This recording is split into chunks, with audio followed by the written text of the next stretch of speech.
Hello, and welcome back to Extra Attacks Does Extra Life, our 24-hour charity live stream. I don't know what just happened. Raising money with Extra Life for the Children's Miracle Hospital Network. Here we are playing our second game of the day. First game of the day was Gary Krumpopulus's Hunt for the Mythic Unicorn. And now we're playing a one-shot that I have written called So You Need to Kill a Dragon. Let's just get right into it and introduce our guest. Let's start with Mark. Alrighty. Yep, I am Mark. Today I will be playing Bosco Bristlebark, who I just took off of my character screen, so now I'm like, don't remember anything about him. I forgot. I'm never good with coming up with backstories, but I have an idea of a bit for this one. This is just playing a level 4 Hill Wolf Paladin. He's real big into nature, honestly. Real kind of live off the land kind of guy. Loves noodling as well. Loves noodling. Absolutely. Yep. Also, we have Ash. Hey, yeah, so I'll be playing Nira. She is a drow elf druid, and I've been playing this character for a little bit, and she is one of my favorites, so I'm happy to also share that with you guys today, too. Let's jump it over to Bree. Hi, I'm Bree. I'm going to be playing Matari. She is a tiefling cleric of the Grave Domain. Gotta love a Grave Domain cleric. And over to Matt. Hi, my name's Matt. I'm playing Felix Highkey. He's a half-elf bard who's the 19-year-old kid looking for his place in the world and playing music at the worst times. I mean, there's no such thing. So it's always great to have a bard playing music during your campaign. And once again, I'm Aaron. I'll be DMing this, and hopefully we all have a good time. So we start. So you need to kill a dragon. The town of Rustbellows is a charming and quaint town at the base of a hill in the shade of the great mountain Thylos. Or rather, it would be if not for the great beast that lies in the cave at the base of the mountain. The great and terrible dragon, Grifhook, the oppressor. Grifhook terrorizes the town of Rustbellows on a consistent basis, destroying crops, raising buildings, eating livestock, and instilling fear into the inhabitants. Grifhook also does everything in his power to keep the inhabitants stuck in the town. The townsfolk make a weekly offering to the beast to prevent his more violent outbursts, but they only quell the beast somewhat. The town of Rustbellows has 2 roads leading in and out. Both are heavily guarded by a group of fanatical zealots who have pledged their undying loyalty to Grifhook and hope to remain in his graces in exchange for their loyal servitude. The zealots guard the roads to prevent the abandoning of the village and, in turn, their master. They only allow passage during the light hours of the day, and they document everyone who comes in and out extremely heavily. They make very little exceptions for the sundown curfew for out-of-towners. Anybody still in the town as the curfew is struck stays in the town forever. And that's where we meet our heroes. In the middle of the day, coming in through the main road, we see a group of travelers. These travelers have been conscripted by an elder member of the village in secrecy. He has asked you all to come to this village for one simple purpose: rid the town of the evil that is Grifhook. And you all find yourself querying one thing: how are you going to stop a dragon? We start walking down the road with our characters having met not long ago, already kind of palling around with one another, but seeing an offer of gold this substantial, you're like, yeah, I can kill a dragon. Why not? Like, why wouldn't I be able to? Mark, let's jump over to you. What is Bosco thinking as you make your way into this town, give you a bit more scenery, this town is made out of largely clay and thatch houses. You can tell that they don't particularly put a lot of stock in the building structures because they're destroyed a lot. A cobblestone road kind of paves the streets. Livestock, you can see people, trudging fields in the distance with livestock. Very few considering the amount of people that live here in the town. But as you pass the main gates into this town, you see some dark robed figures stare at you. One menacingly scrawling on a piece of parchment as he documents every soul that steps in and out of the gates. What are you thinking as you enter this town? I'm just kind of wondering what's going on with these cloaked guys. So I'm just gonna go up and ask what they're writing down. You just go up to ask the guy. You go to a man. He's kind of hunched over a bit. He's just like, "What do you want?" Hey there, bud. What you writing down there? He goes, "I'm documenting everybody that comes in and out of the gates." Why? He goes, "Do you know where you are?" Yeah, but I still don't get it. He goes, "Nobody who comes in here leaves after midnight, okay? Because at that point, you're property of the master, Griffhook. So, you're welcome to come in and out. But after midnight, you live here forever." Alrighty. He goes, "So, it's a lot for you. What are all your names so I can write them down?" My name's Thrush Nightingale. He goes, "It's an odd name." He goes, "The songbird of Rex." No, never mind. Thrush Nightingale. He goes, "And what about you?" Points to Nira. My name is Nira, sir. He goes, "Short and sweet to the point. I like it." Points over. He goes, "And you with the horns?" Pointing to our tiefling friend. My name is Matari. He goes, "Dory, okay." He goes, "And I guess you, the musician." I'm gonna sing a song about how my name is Chilbo Kraggins. Give me a performance check. Alright, fine. I'll have to roll this performance check. It's going to be a 9. A 9. You start getting into a jaunty tune. He's just like I don't know any words, but you start singing it, and the guy's like, for a second, he's like, "I do." No, enough of that. Stop. He goes, "That's Chilbo." You said, okay, whatever. Just Kraggins. All right. He goes, "Enjoy your stay in Rustbellows, and if you don't leave, I mean, you will enjoy your stay in Rustbellows." He goes, "Now get the hell out of here." And he just gestures you all to enter this People town. think I'm creepy. Yeah, can I do a second performance check to sing Fantasy Hamlet, Fantasy California? You start playing as you walk away. Sure, give me another performance check as you walk away. I'm going to roll for irony. All right, here we go.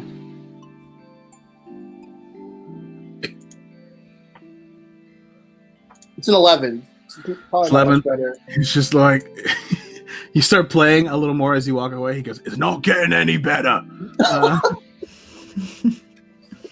So you make your way into the town. Like I said, as you walk down the cobblestone pathways of the town, you see that the people here look very disheveled and at tension. There's a lot of tension in the way they stand and the way they walk. You see standing in the middle of the town.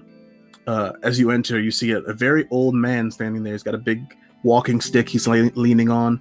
He's hunched over a bit, and as you walk into town, he's just you see him smiling, yes, and he just he makes eye contact with you all, and he kind of is like, "Okay, this is something we can do something with this." As you get a little closer, he's just like, "Come here," and gestures for you all he beckons you all towards him. I look at Nira. I'm like, is this guy a swinger or does he know us? I'm not sure, but I guess we should go find out. She kind of gives like a kind of Yeah, face. no. It's sketchy. Matari's just like, he seems a little iffy. I just pay him no mind. You pay him no mind. You walk by. He's just like, psst, psst.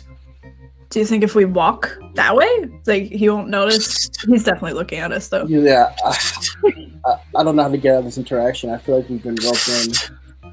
He like walks up and he just starts poking at. I don't want to start poking at you. Psst. Dude, Eye contact with him and just pretend that he's still not there. I make it. I'm like, what? Why are you poking me? What is the meeting? Like what?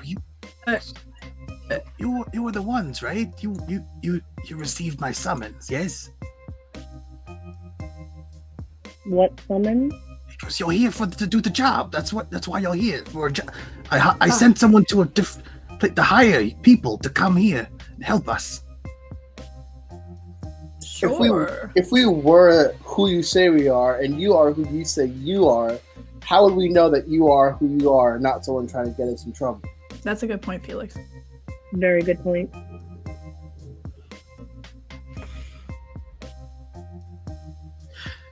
Do you want the golden knife? Get in the fucking house. And he just All turns right. around and like opens the door to a house. Mira follows it. I go in. You I enter go into too. a small a home. This one has a bit more stone in it than like thatch and clay. Seems to have been continually repaired over and over again, from walls caving in or a ceiling being destroyed or burned. You see remnants of what used to be looks like antiques, like shattered, like a half shattered vase, like a bust with the head just clean off of it, and he's just like comes in, he's like wiping dust off of it. He goes, can't keep nice things around here anymore. And he like you as you all come in, he like and closes the door. You see this entire building is lit by a large fireplace that sits on the like west side of the house. And he goes, okay. He goes, all right. Let's get a look at you. He goes, all right. Because it's a weird bunch, but I think we together we can get something going. He goes, nice. He goes, nice to meet you. He puts his hand out. He goes, my name is Clifton Crabapple. Nira. He goes around. Bosco. Okay, I don't shake his hand, but I say, hi, I'm Matari. He goes, I am the elder of Rustbellows. He goes, I've been here for almost 100 years. You see that this guy is like, he's like super short, like pretty short, graying hair that goes like to the middle of his back. He's hunched over. You see he's got slightly pointy ears, which make you think he's got like a half elf or some kind. He's like, I've lived here for almost 100 years, and about 10 years or so into my life, we were introduced to the horror that is the great beast Grifhook the Oppressor. And for almost 100 years, he has ravaged this town and not allowed those who live here to leave in any way, shape, or form. As you can see, we are a considerably sized town. That's because when people show up, if they stay beyond a certain time, he refuses to let them leave, or he eats them and subjects them to a fiery death. I actually had a question about that. The book that man was writing in, is that where you keep all the names of the people who stay here? He goes, yes, the ledger. He goes, come here. He goes, he like leads up to like a table and he like sits down, and as he sits down, you just hear large cracking noises. He's like, yes, there are people in Rustbellows who have decided that it is easier to live in servitude under Grifhook if they do what he wants. They believe that he will spare them. You know, he's got his essentially zealots, if you will. He goes, and they're led by a man who has kept his identity a secret somehow for the past 10 years. You know, men like the men you see at the gate, they keep a ledger book of everyone who comes in and out just to appease him, knowing that anyone who breaks the rules that they've set, they'll essentially serve up to him on a platter. Griffhook likes to not only eat our livestock, every now and again he likes to partake on humanoid flesh. He goes, Oh, that's fun. He goes, yes. He goes, oh, no, it's not fun. It's terrible. But I figure it's high time we did something about it. And so I had a scout sneak out of the village with some coercing and a bit of drink. Was able to contact you, fine folk, to help us rid ourselves of our dragon problem. Yes. So basically, we are hoping that you could kill Griffhook. Now, when you say dragon, do you mean big green fire breathing kind of deal? He's more of a brown, reddish color, but yes. How big? He's about 9 wagons long and 6 wagons wide. Well, actually more like 10 wagons wide. I don't know. I've never actually seen him up close to really measure. Anyone who has is, well, no longer with us. That's a big dragon. Yes, breathes fire and the like, giant claws, sharp teeth, piercing eyes. You know. Has anyone tried to kill this dragon before? And he's fighting? Oh, yes. Of course they did. Right when he immediately showed up. But he tore through all of our guards like they were paper. Do you remember seeing anyone fight it with your own eyes? I mean, I was but a boy at the time, so I remember, well, I come from a noble, brave family, and my father was one of the head guards of the town, and let's just say I was raised by a single mother after that. Sure. My bad. My condolences. But besides all that, like, have you seen a dragon ever get pierced by anything? Or has anything ever stabbed it that you know of? Well, no, but I do have something that I think might work. He goes, it was my father's blade. It's a magical blade he had, and I believe that's why he was the first to be killed, because Griffhook saw that he would have a ability to hurt him. We were able to scoop it up in the wreckage of all the bodies. So he gets up, and he like starts to like, as he walk up, another loud as he stands up. Yeah, and he just goes over into like a corner of a room, and it's like a little wooden chest, and he opens it up, and he pulls out a like a long sword wrapped in cloth, and he sits it down, and he goes, "This is my father's blade. It has been in the crabapple line for generations, and it was blessed by a wizard who said that this blade would help strike down any enemy deemed too great for any mortal man." He's like, I just grab it off the table. You grab it off the table. Give me a wisdom saving throw. Man, of all things. But actually, no, it's not that bad. Oh, that is going to be a 10. A 10. You are overcome with emotion. Sorry. A 12. With a 12. Your heart begins beating twice as fast as it was previously. You are overwhelmed with the drive to destroy something beyond your means. You feel like you could take on a god if you wished. You are just like, you are so pumped right now to go kill anything. Damn. Let's put it back down on the table. You immediately like calm down and have that thought of like, why would I want to do any of that stuff I just did? One more time. It's just immediately just like, yes, I can do this. It just, Okay. You're continually going back and forth, being like, what? Why? No. Why would I think this? This is nonsense. This is crazy. He goes, it's called the Blade of Heroes. Or is it the Fool's Blade? I can't remember, but it's magical, and it should help you kill the dragon. I'm gonna look skeptically at the sword and be like, well, I'll tell you why your dad died. This is a sword. He goes, yes, a magical sword. But sword. how are we supposed to get near this dragon? Well, getting near to him is not the hard part. It's getting near to him without being offered up as a sacrifice or being immediately killed. It's a lot easier than you think. It makes sense on paper. Does it? How All right. does it make sense? Because, well,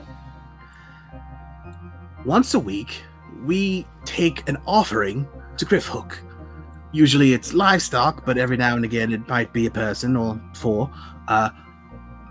We don't want you delivered as a sacrifice. We want you to sneak in to the cave entrance and make your way to Griffhook. He does a lot of sleeping during the day, but the problem is, once again, his zealots. They are monitoring the town like hawks and a bit of assholes.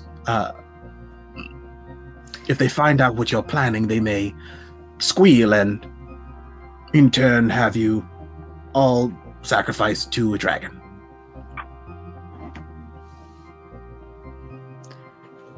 I know this is totally going back to where we started, but with the ledger, have you ever tried erasing your name? None of us can get close enough, because every night is locked up with a group of zealots who watch over it, and then their leader combs through it, like, making sure that no one has left or entered without properly being recorded.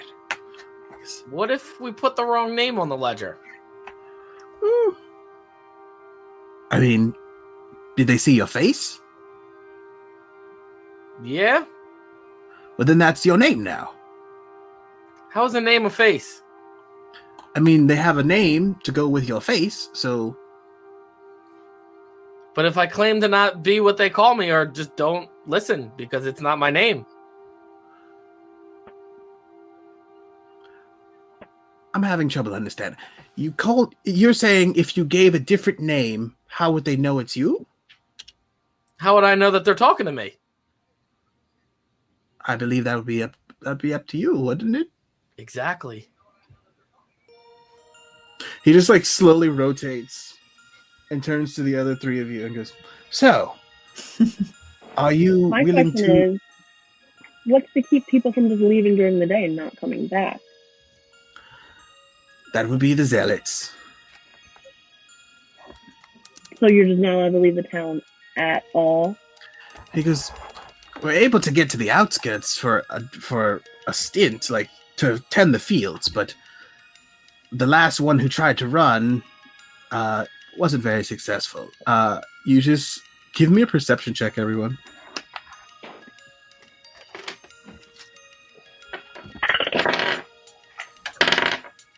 It's gonna be a 12 for me. 7. 18. I rolled a nat 1. I see nothing. That's an 8 for me. All right. Bosco and Makari, you hear footsteps from another room in the house you're in. Walk out, and you see a beautiful young woman come up, and she goes, To say he did not survive is putting it lightly, Father.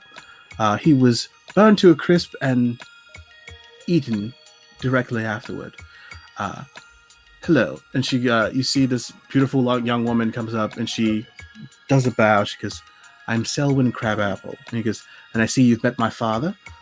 Puts her hand on his shoulder, and he goes, you see he smiles, and he's like, "My darling daughter, hello." He goes, "Yes, these young adventurers are going to help us kill Griffhook." And you see, she goes, "Okay." She goes, "Again with the killing Griffhook thing? Okay. I hope you are not faint of heart, because the endeavor that my father would have you partake in it's a bit of a fool's errand, if you ask me."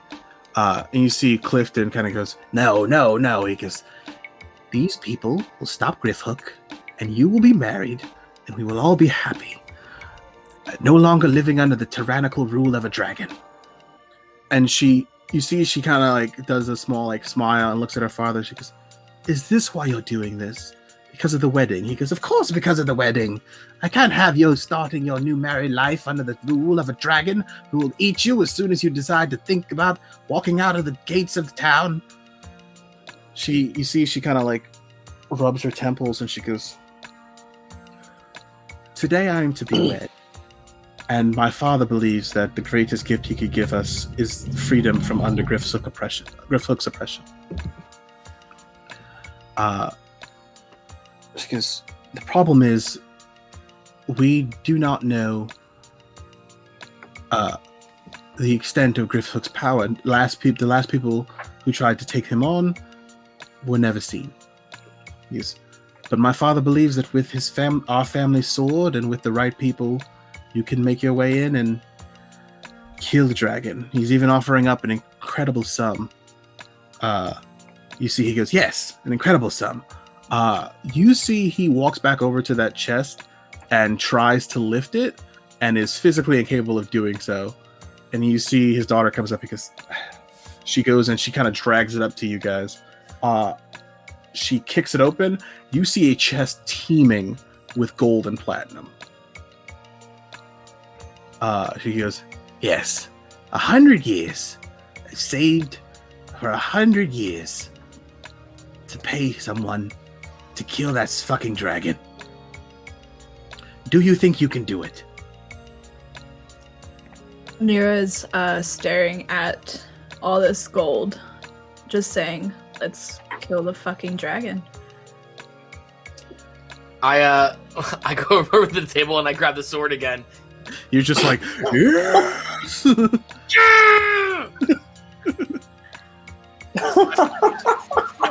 a dragon. He goes, yes! He goes, okay, but before you can do that, we have to figure out what we're going to do about the zealots. I have some friends in town who might be able to give us some information. He goes, there's an inn just down the road, where you can get some food and then talk to the head barman. He might have some information onto how to get the zealots off your back so you can make your way to Griffhook. So you might as well head there now. Because yes, absolutely. Mhm. Selwyn, would you be here and lead them there? And she's just like, yes, father, I will lead them to the tavern. He goes, you sit here and rest. And you see him sit back down. As he sits down, you hear like 3 or 4 cracks, like, oh yes. All right. You go and do the thing and come back and you'll be richer than you could ever dream of. And then you see him like, as he sits down, he like, and she just puts a blanket over his legs. It's just like, follow me, please. And you head out the front door. As you head out the front door, you see a young man bounding towards you, he is like in a full leaping sprint towards the front door, and then he comes to an abrupt halt as he gets there, and he's just like, my love. And she's just like, you gotta stop with the running thing. It scares people. He goes, who are these people? You see, she goes, hello, this is my beloved Bricker. He goes, you see him like straighten himself out. It's like a full square like built dude. Like he is just a brick, just meat brick of a dude. He's just like, Bricker Greenhold. He goes, it's a pleasure. Puts a hand out. He's got like leathery tan skin, blonde hair, and like a perfect coif, bright blue eyes.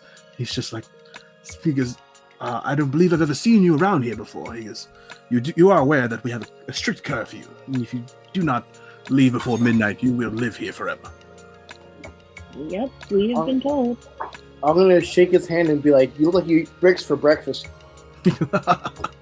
No, I merely help rebuild the town every time the dragon destroys it. And It's helped me greatly with my physique. He goes, Oh, I see. So you regurgitate whole bricks, then build the house with them. he goes, I like this one. He's quite funny. He goes, he's like, so he goes, where are you headed, my beloved? And she goes, I'm headed to the tavern. These people are going there to meet. One sec. To meet Quincy. She goes, oh yes. He goes, Quincy, good man. He goes, is there anything I could do for you, my love, before you head off? She goes, no, just continue being you. That's all I require. He goes, I shall do just that. He goes, I am off to help rebuild the stables because they have been burnt down to a crisp and they require immense repairing. How and often you see do him like burned down and destroyed, and you guys are still here? he goes, well, it's either have the buildings be destroyed consistently or have all of us be eviscerated by a large scaly monster. Do I just look around and see? Is that like? Oh, Say that do again. I see? Like, do I look around? Oh, my bad. Do I just like look around and see most of the town burnt to a crisp? You see a lot of the buildings are like patchwork. So you can see definitely like burn marks, scorch marks on like half of buildings. You can see just like where they've just like patched holes with like wood in certain places. Like this town is not thriving.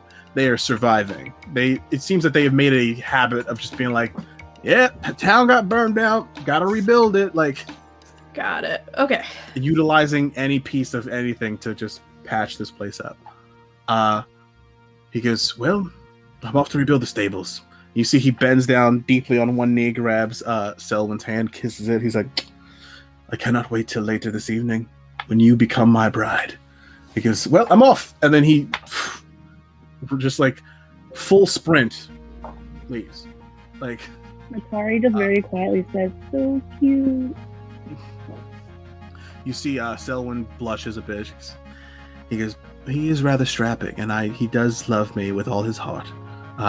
He goes, I've asked for nothing more in this world. Does he always sprint like that He everywhere? goes, yes, it is an odd quirk of him. He's too wholesome on the scarecrow. Yeah, so he takes off. You head down the cobblestone road, patchwork houses and buildings, a couple stands with a little bit like slightly like I wouldn't say the wares are all broken, but like some of this food is like definitely like salvaged from previous attacks. Like there's like a stand with apples in it, and you could tell that half the apples were near extreme heat at some point. They're like half shriveled up. There's like a blacksmith who's just like, Is there a cabbage cart?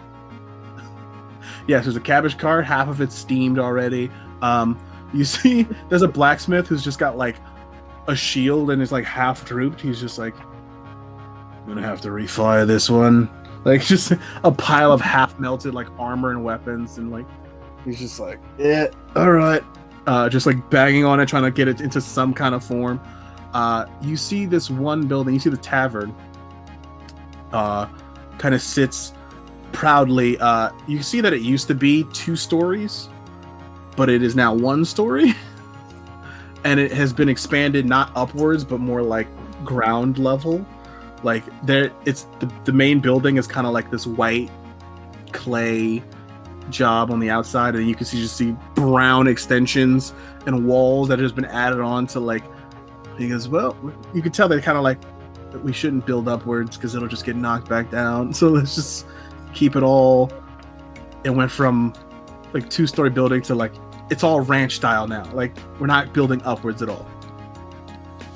You enter into this tavern and you see behind the counter of the bar, you see a black cat man, a tabaxi man, sitting there, rag in one hand, glass in the other, and he's just kind of like.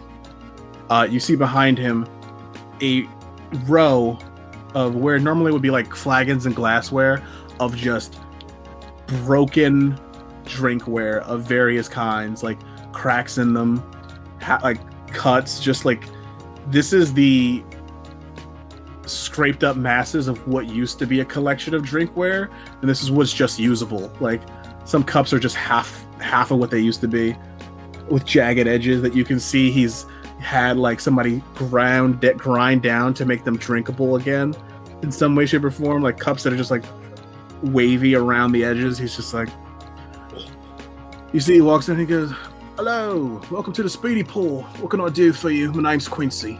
And you see Selwyn goes, "Quincy, these lovely folks have been conscripted by my father for and she just kind of looks at him. He goes, oh, yes, oh, I see." He goes, "So you're here to help us deal with the problem, then?" He goes, he like gestures for you to come forward. He's like, "All right, then." You see, he brings out like some really disheveled like cups and whatnot, like pours you all a couple of drinks. He goes, does a quick look around the room. He goes, "So you're here to help with the griff hook problem, then?" He goes, Yeah. Brave you lot." Yep. He goes, "Very, very, very brave." He goes, "I take it you'll be looking for some information to help you get past the zealots." He goes, "Well, here's what I know." He leans in. He's just like, "All right."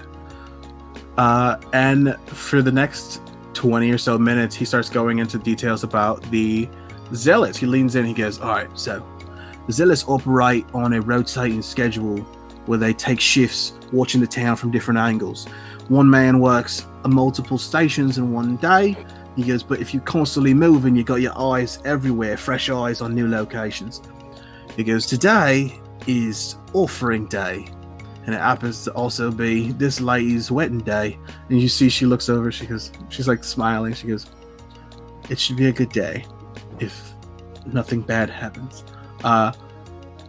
Bit of a very like light smile, but you could tell there's a lot of sadness behind it.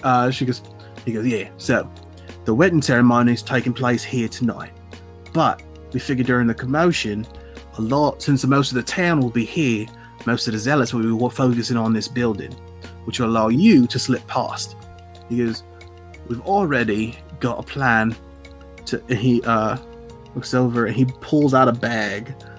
He sits it on the counter. He goes, "We've conscripted a mage to make a very powerful sleeping draft. We think this will allow you to get into close quarters with Griffhook in order to kill him. Essentially, we're going to pump this into a bunch of cattle and then send it off to Griffhook." He goes, "Griffhook eats the cows. Griffhook goes to sleep. You sneak in. You use the old man's fancy sword or whatever." Are you still holding the sword, Bosco?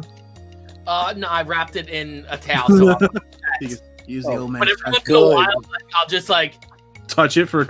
You're just like taking hits of confidence, just pretty like, much. Yes. Yeah, I'm never just gonna like stab someone just off the juice, you know. You can be like too stoked, you're just gonna murk somebody. Ah! Bosco's over here microdosing on confidence. It's like, yes, okay. Yeah, he goes, "You use the old man's magic sword, and then you get in close and should do it right. Seems about that's the short and sweet plan that we've got together." He goes, "Like I said, the big deal is dealing with the zealots and their leader, whoever he is. Unfortunately, he wears a mask, dragon mask, like a real asshole, and makes it so he can't see his face. But we do know that he's got some kind of weird magical thing he does when people don't want to listen. He goes, kind of can make them do whatever he wants. I don't really know how that works, but I'm sure you probably won't have to deal with that. So anyway, that's the plan. Any questions? Feel free to jump in there. Let me know. If you want more ale, let me know." After what you said, I definitely will request a little bit more ale before we He's leave. like, "Ale coming up." He's pours like he has to do very small pours because the cups don't hold a lot. So it's like taking like it looks like he's pouring like a double of whiskey, but he's pouring ale. Like it's just like this much at a time. Like, and you see like there's like 2 or 3 other men at the further way down the bar, and he's like consistently going back and filling up their cups a little bit. He's like, Mira's just looking at the cup, and I'll just say, make that 2, please. he just like just grabs another broken ass cup. That's about right. He goes, so yeah, that's the short and sweet of it. He goes, is there anything else I can? Is there any more information you want to know? Just feel free to ask. Me or the old lady. You look over and you see another tabaxi woman. She is clearing tables. She has like a orange and white kind of coat. Looks a lot like a house cat vibe going on. And you see she turns. She goes, I see you've met my husband. Well, nice to meet you. My name is Binks. I am the owner of the Speedy Port Tavern. He goes, yeah, she owns the place. I just work here. It's crazy. And she goes, found me a woman with goals, her own business. He goes, my father said it wouldn't amount to much, but look at me now. Stuck in a town, working at a tavern with broken cups. But I have a wife that I love, so I feel like I'm still out on top. You see Selwyn smiles at Binks and Quincy, just like you can tell that she definitely has a lot of people around her who show her representations of what love should be, and that's why she's like perfectly balanced as all things should be. Yes. Representation of what she thinks love should be, and she's just like, yeah, that's good. She goes, well, I'm off. I need to go get ready for the ceremony tonight. He goes, she looks deeply at all of you, like with a very like serene look of just like, I truly wish you nothing but the best in your endeavors. If you are able to help us, you will have our undying gratitude and a lot of money. But know that I hope no one is pressuring you into such a risky task. And you're all welcome to, of course, be here for the wedding ceremony. She looks at you, she kind of bows, and she heads out the door. And you see Binks and Quincy look at her, and it's just like, what a lovely woman. He goes, she truly is. She truly is. And then he looks at you and goes, so, ceremony starts in a couple hours. He goes, way before midnight, so if you still want to amscray, you have the option. But until then, the offering happens right before, so until then, you're free to roam about the town, get the lay of the land, get yourself prepared for whatever you decide to do. He goes, or you can stay here and drink me ale, because it's fine with me. Yeah, and you see him sit there, he starts like cleaning other half-constructed glassware and dealing with other members of bar patrons. Yeah, what are you guys thinking and doing in this instance? This isn't going to be good. I did want to ask. We don't have a good amount of information. Has seen it and lived, could describe it or draw a picture of it? He goes, of Griffhook. He goes, yes. He goes, yeah, sure. You see, he just like comes down behind the thing and pulls out a big piece of parchment. On it, you see a artist's depiction of Griffhook, terrifying teeth, like razor sharp teeth as long as swords, piercing, like gold eyes with black slits in them, like a brownish, like a brick colored hue, massive wingspan, red scaly texture along his body. Like it's hard to say. He goes, I mean, it's not anything for scale, but give me a perception check as his hands hold this parchment. It's pretty low DC. Perception is gonna be. Yeah, that's only gonna be an 11. Yeah, even with an 11, you see past his pause, there's a bunch of text above the image of Griffhook. With 11, you can kind of make out the words, join the cause in serving our scaly master. Through his happiness, we seek our peace. You see this as like some kind of poster to conscript zealots to join their cause in worshiping this dragon, essentially. He's like, yeah, keep it under the counter so no one can see it, but yeah. Because they try to post it in here every other day. He goes, I would tell them to not put it up, but yeah, they're a bit of assholes and they kind of wreck the place before the dragon can sometimes. Okay. With that 11, you see at the like bottom of the picture, it goes daily recruitment meetings at the I'm trying to think of the location I had in my head. He goes, daily recruitment meetings in the center of town by the well. Well, I suppose that's where we need to go, right? Sounds like that's probably our So- aim. Alright. Something just connected on my computer. I don't know what it is. No, that was me. Oh, okay. That was me. That was me. I was like, something's broken, and I don't know what it is. Yeah, Mark. there's connections out here. Alright, let's get this roll up. Oh, you're all headed. Are you headed out? Yes. I think we should. I take one more shot before we leave. Shot of ale. Yeah. Well, obviously it's gonna be a They were shot. hit from that cord. At glasses, I'm just like,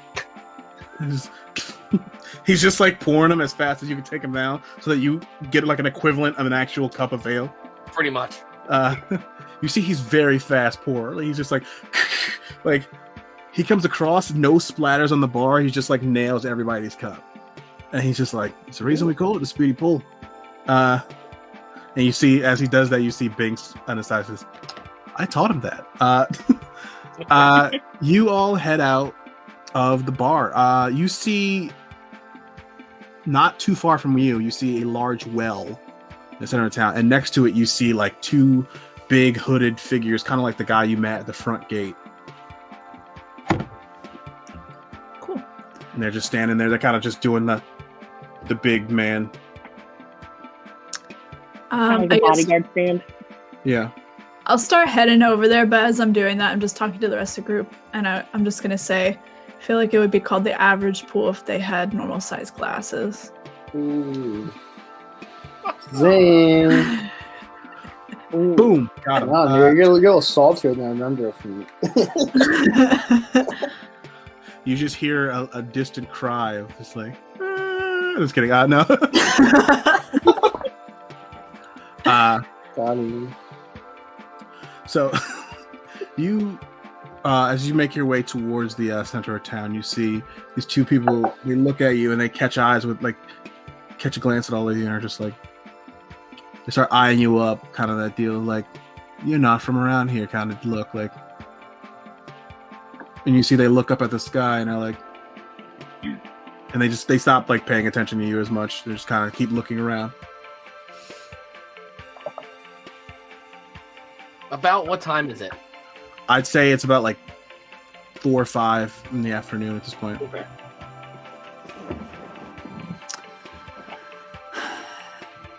Well, I guess we should go up to them, right? That's what I was thinking. Did you ask? Did you like? Yeah, Is there maybe if anything we else on ask. that? I feel like if we ask to join, then we'll get pretty close, at least closer than we Mhm. would going up against these guys. Right. Are you saying this to each other within like earshot of these guys? I think It's we like could kind of talk like about that. in lower tones, like not to. You see the one turns and goes, "And what are you mumbling about?"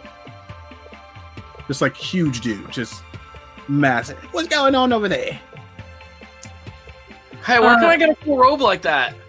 He goes, you like the robes? He goes, yeah. He goes, I made this one myself. He goes, bit of a tailor. I really try. And the other one's just like smacks, and he's like, why? What interest do you have in the robes? Unless you're trying to join. Join? He goes, yes. We're the followers of Griffhook. We follow the great dragon who watches over this town. Can you tell me what's good about being a follower? Maybe I'm interested. He goes, well, we have a philosophy that by appeasing the mighty Griffhook, he will be less likely to rend us asunder on his occasional romps through the town. He goes, keeping his more violent tendencies at bay, if you will. So is that what you like about it?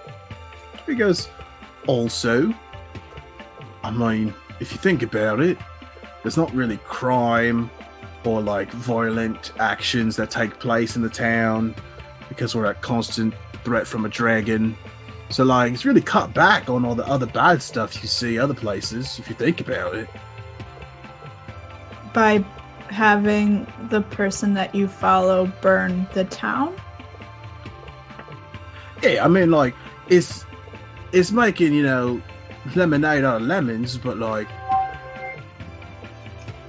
it's making lemonades out of lemons, but like, sometimes you gotta look at the bright side of things, terrible dragon, no crime, stuff like that. Oh, that's good enough for me. Aside from the burnings, this is one of the most peaceful villages in the land, honestly. You guys get anything out of this though? Like, I mean, if you think about it, our leader says that like when you burn the ground, I really like the phrase. When you burn the ground, it allows newer crops to grow in its place. But like, we understand that like it's all returning it back to nature. You all hear in the back of your head, you just hear, yes, return to nature. It's a Borfa reference. Yeah, he goes, it's like, completing the cycle. He goes, we grow stuff, if we're not too quick harvesting it, he goes, in the chat, burn it all. If you're within your means, you can harvest just enough and let, the dragon burn the rest, and then you just use that agricultural equivalent of like clearing the fields to grow new crops, if you think about it. And the other one's like, yeah, if you think about it, like if you're just really smart about the way you deal with it, it's all good. It's nothing to worry about. He goes, yeah, that's what our leader says anyway. He's a very smart man. If I get a cool robe like this, I'm in. He goes, well, all right. He goes, well, you're gonna have to be looked out by the leader to make sure you got the right stuff. So if you're willing to follow us, or come with us rather, he goes, we can have you meet the leader right now. What is the right stuff? He goes, that's only for the leader to know, and he'll know if you have it when he sees you.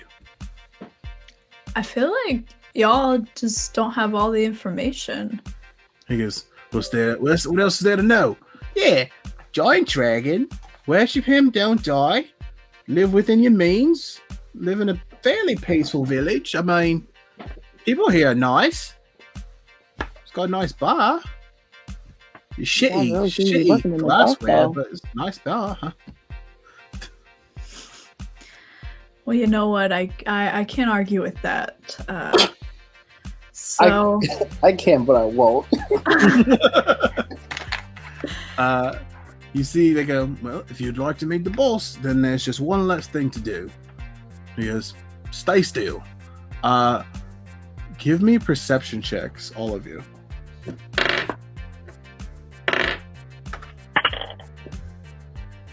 That's a dirty 20. it's 17. Okay, that's going to be an 18. Ooh. Yeah, anyone who 13 or higher, which I think is all of you, you immediately feel like the presence of someone standing right behind you. And then you immediately see, you're staring at these two guys, and then you immediately see black as hoods are placed over your heads. And then you just hear the guy go, just relax, this is part of the whole process. Just stop, don't fight or anything like that. He goes, besides, the guys get testy and want to fight when people try to struggle with the head sex. You all feel yourselves hoisted off the ground as you are, for about 10 minutes, you are carried who knows where. Wait, so is it telekinetic? Just a little bit of... No, if somebody has like and picked you up. Full like children. Okay. Yeah, they've picked you up like children. If you've ever put a bag on the head of a child and grabbed them, I mean, in the middle of the day. I don't know the physicality of being picked up. That's what the circumstance of being like. Yes, it's very demeaning to have someone just lift you this way. Yes, the bag part's a little dark there. I'll let it go. I mean, that's what's happening here. They've literally put sacks on your head and picked you up. All right, fair enough. I definitely feel like I would have tried to elbow it as it was happening, and then when they were like, "Calm down, it's cool," I like did calm down. Give me an attack roll real quick. 16. 16. What's your unarmed strike? My unarmed strike. Where would that be? Oh my gosh. It's your strength, or 1 plus your strength mod. So 0, because my strength is -1. So you definitely like, the sack comes down, you just go, you just hear, she hit me. The other one's like, it's fine, you're fine. Just take it to the place. Like, okay. And for like 10 or so minutes, you feel yourself just being trotted away against your will, like somewhere. You guys say anything to each other as you're just bagged, just like being carried or whatever? No, are you guys feeling okay? How you guys doing? Hopefully this is the place to get the robes. I think I'm allergic to this thing. I'm a little itchy now. Trying to like itch, but it's not. The one person you like definitely hit is just like, yeah, the bags can get itchy, but it'll be all right. It'll be there soon. Sorry for hitting you. It's okay. You just hear, you hear a series of doors open and close. If you want, you can all give me perception checks to like feel out what you're feeling as you travel. What I'm feeling? 19. I'm so mad. I have disadvantage on perception, so I rolled a nat 20 and then rolled a nat 1 right now. Why do you have disadvantage on perception? I have no idea. But I do, so that sucks. Yeah, you didn't say anything. I got 15. Yeah, that is a real world equivalent of just like best way I describe it is a personal experience of opening up a pastry and then throwing the pastry and not the wrapper in the trash can. That's what you just did. That is a real world scenario I put myself in. I'm just like, yeah, sick, zebra cake. No. Yeah. I've never had zebra cake before in my life, actually. Yo, they slap. It was the first one I had in like 10 years, and I threw it in the trash. I was like, I didn't know you were pulling from like a real life. Oh no, it's a real thing I've done. It's hilarious. Oh, that's horrible. It is me looking at him like, if there is a god, he really didn't want me to have that zebra cake.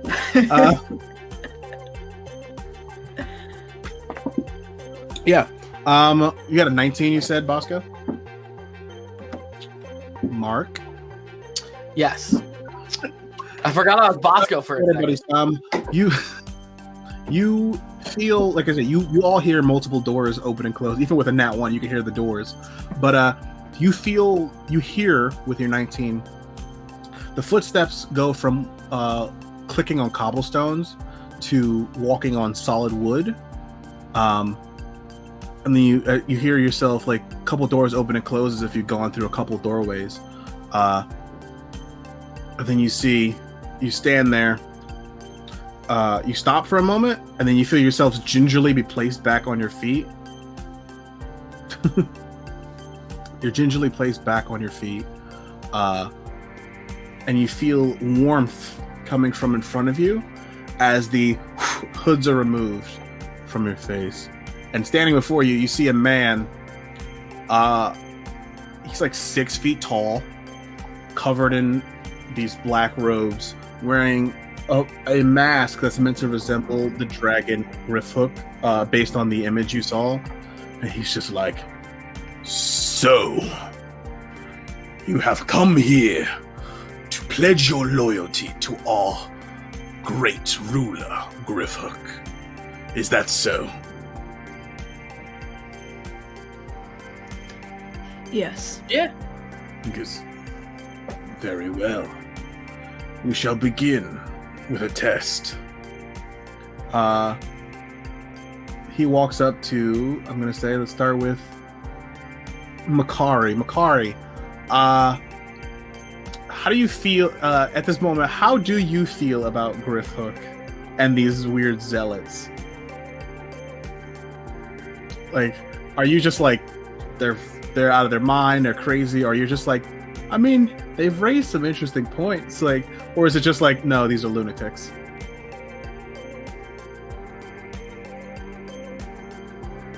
I can't hear you.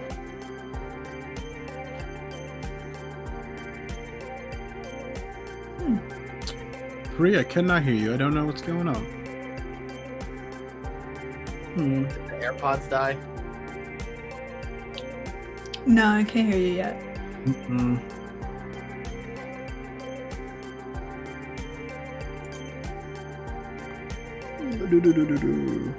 Meanwhile, I have a notification that says my CPU is overloaded and it's running at 100% and it's overclocked.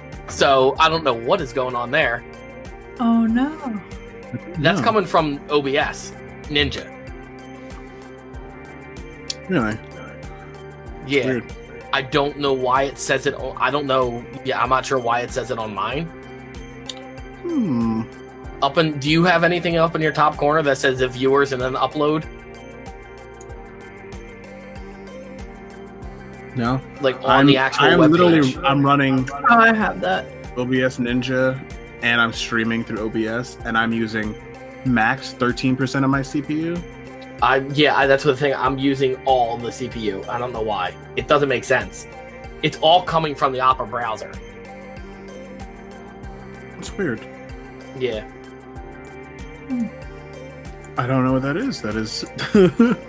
Yeah, it like legitimately says CPU overloaded on here. It says there's 7 viewers on the OBS stream for some reason.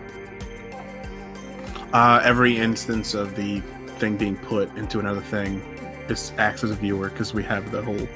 Okay. Yep. Did we get still no sound, Bree? Hold on a second. I'm gonna change your URL. Okay, no, I'm not. I'm gonna say something.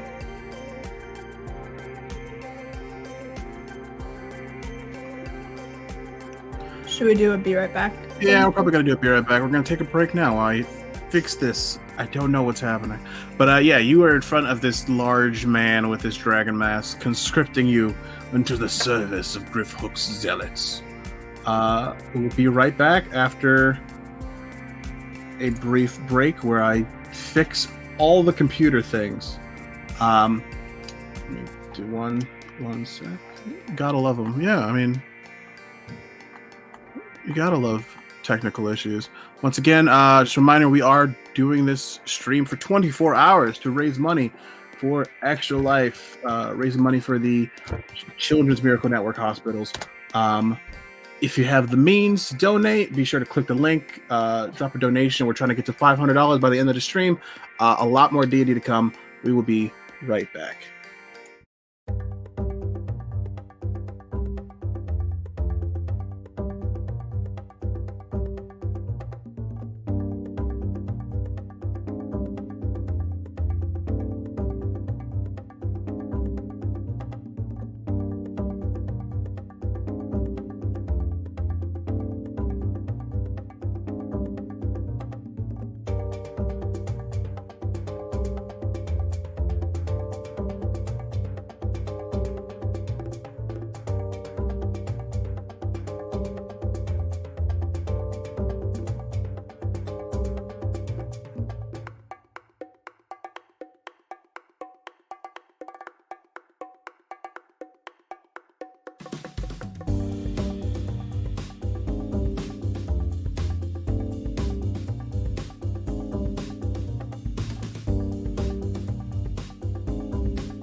We are back.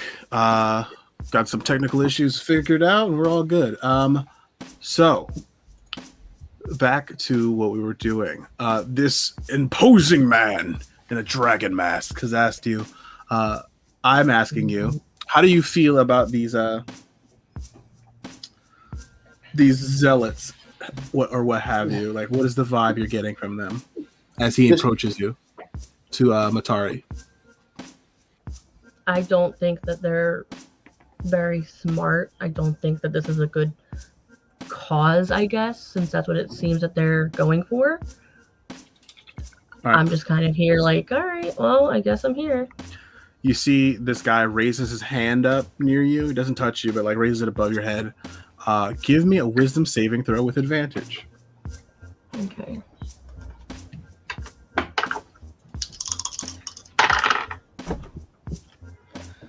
Jeez, that's a 15. 15.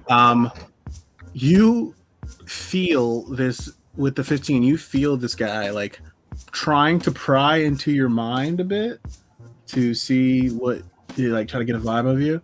But you also, with a 15, you can pretty much put whatever thought you want out for him to read in this instance. I would definitely put up something like, wow, this dragon guy seems so cool. I'm so ready for this. You do that, and you see him comes back. He goes, "Yes, you have what it takes to be a member of Griffhook's Zealots." And then he moves down the line. I kind of like bow my head a little bit. He goes up. Let's go to Bosco. He goes up to you. And he puts his head above you. How do you feel about all of these people right now? At this point, I'm still kind of just playing off that I'm focusing on the robes. But do I still have? I'm pretty sure I still have the sword on me. Yes. Okay, they didn't take it away. So I guess I just kind of like have it just like tucked away, but it's still covered. Yeah.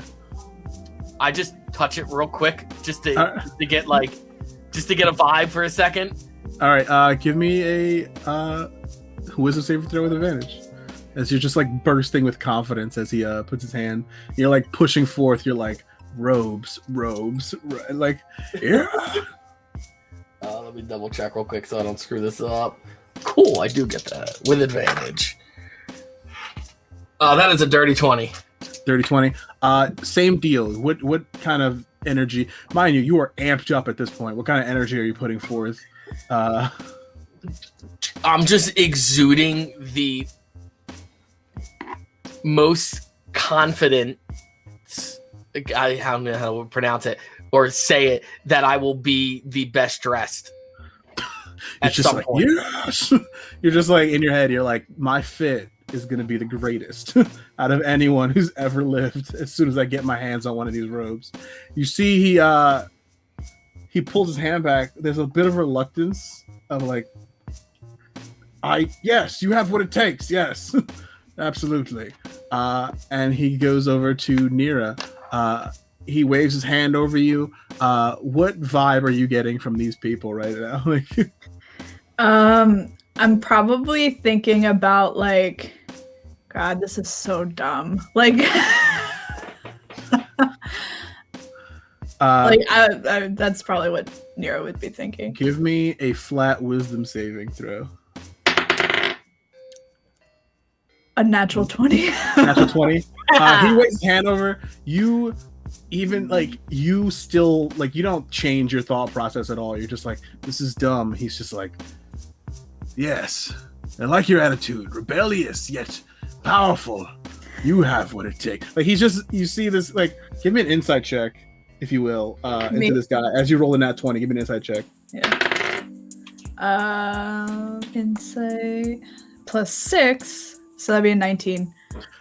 You kind of flip the script of the spell a bit with your nat 20 on that saving throw.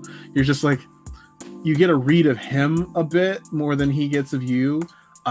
You get the feeling that this man is just bullshit, like full bullshit. Like, yes, he has like this commanding power about him, but you get a feeling that like all of this pomp and circumstance is just utter bullshit. Like, he's just sucker for the theatrical, as it were. And then he moves over to you, Felix. He raises his hand above you. What's Felix thinking about these people right now? This dragon is like the 1960s Detroit police. And God, the polls. Yeah, and so like these people are just like a proponent of that. But I'm looking around and I'm looking at them, and like part of me hopes that all that they do is not for naught, and that like if they were to confront this dragon, like they wouldn't like roast them because they tried their best. So it's more pity than like outright disdain. And also, I want to see a real life dragon, so I'm kind of exuberant to see a dragon as well. I'm gonna say you can roll with advantage. Give me a wisdom save with advantage. Okay, I'm also 19, so. Let's see. Yeah, that's going to. Oh Lord! All right, I got it again. Here you go. That is going to be an 11. An 11. He puts his hand over you. And he like kind of reads your mind a bit about various things. He's like, he sees that you're like kind of pitying him, and you see his face kind of sour a bit. But then he also sees your like excitement to go see a dragon, and he's just like you get the feeling that he's just like, that's useful. We can use that. Let's call it a probationary period. You're part of the team for now, unless something bad happens. He looks at you all. He goes, "Welcome to the Zealots of Griffhook." And you see the big dude behind you had put the sacks on your head. It's just like, he just starts handing robes out. Like, he goes, "Tonight," he goes, "you're lucky to have joined, because tonight is offering night. We take an offering to our master." He goes, "and it's usually something that is only reserved for the newbie, so you will be able to do that yourself, because he may or may not try to eat you in the process. But since you're all new, you get to take the thing. Isn't that great? You get to offer something to our great master." Yeah, great. Do you have these robes in a medium? Because this large wide isn't gonna fit. He goes, "Yes, actually." He goes, "Yeah, actually, I could tailor that for you. Just give me like 5 minutes." The dude takes him, goes to a back room, and you just hear like him humming a tune. And he comes back. He goes, I think this will work out a little bit better." He goes, "No problem." He goes, "You're part of the team now." Would you be able to give me something that can cover my horns? He goes, "Yes, actually." He goes, "The hoods are special." You pull the hood up, and you see that like your horns can slide into it, kinda, so that the hood stays up more secure. Perfect, thank you. He goes, "We've thought of every eventuality." He goes, I appreciate it. The clothing is not worth it unless it works for everyone. It's got to be functional as well as fashionable. You've got a real touch for this. You see a tear comes to his eye. Just like, "Oh, thank you." I kind of like pat him on the shoulder. He goes, "I really hope Griffhook doesn't eat you when you take him to sacrifice. You guys are awesome." And the big one just I hope so too. He goes, "Yes, yeah. Anyway, yes." He's just like, "We have the sacrifice is being prepared, as you will now." He goes, "While you are here, you are assuming positions as members of this town, and we shall all be present at the wedding ceremony that shall be taking place in about an hour." Because I recommend not wearing the robes, as this is a day of celebration, but afterwards quickly putting them back on to go do your duty of oh my god. Wow. Whoa. Hello. Thanksgiving Scrapple? Thank you. Ben's on the radio with the raid. Hello, everyone. Hello. We are Extra Attack. We are doing 24 hours of D&D content for Extra Life. If you have the means to donate, we got a link in the chat, but feel free to just hang out and enjoy this weird one-shot that I wrote called So you need to kill a dragon. Yeah. So, wow, that is insane. So you see as this man is just like imposing. He goes, "Yes, we shall all part ways. For now, be gone, and return here after the wedding ceremony, so that we may deliver our offering to our great lord. And also enjoy yourself. It's a party. Have fun." You see the big guys like, "Come on, follow me." And they don't put the hoods back on your heads. He goes, "All right," and he starts to walk away, like doodling. You walk through a series of hallways for a solid 10 minutes. Give me perception checks.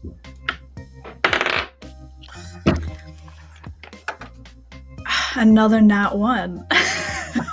It's only pass or fail. That's what this is. It's just pass or fail. Yeah, Throw that dice away. it's my favorite one. Okay. Oh, that's even worse. All right, yeah. I It's got a paper tired. 15. What'd Put you it get? in dice jail for today. Yeah, it's 15. gone. Yeah. What did you get? Sorry, I can hear a dog Me? making noise. Yeah. Yeah, I keep muting myself because he's right behind me. Hi, Ross.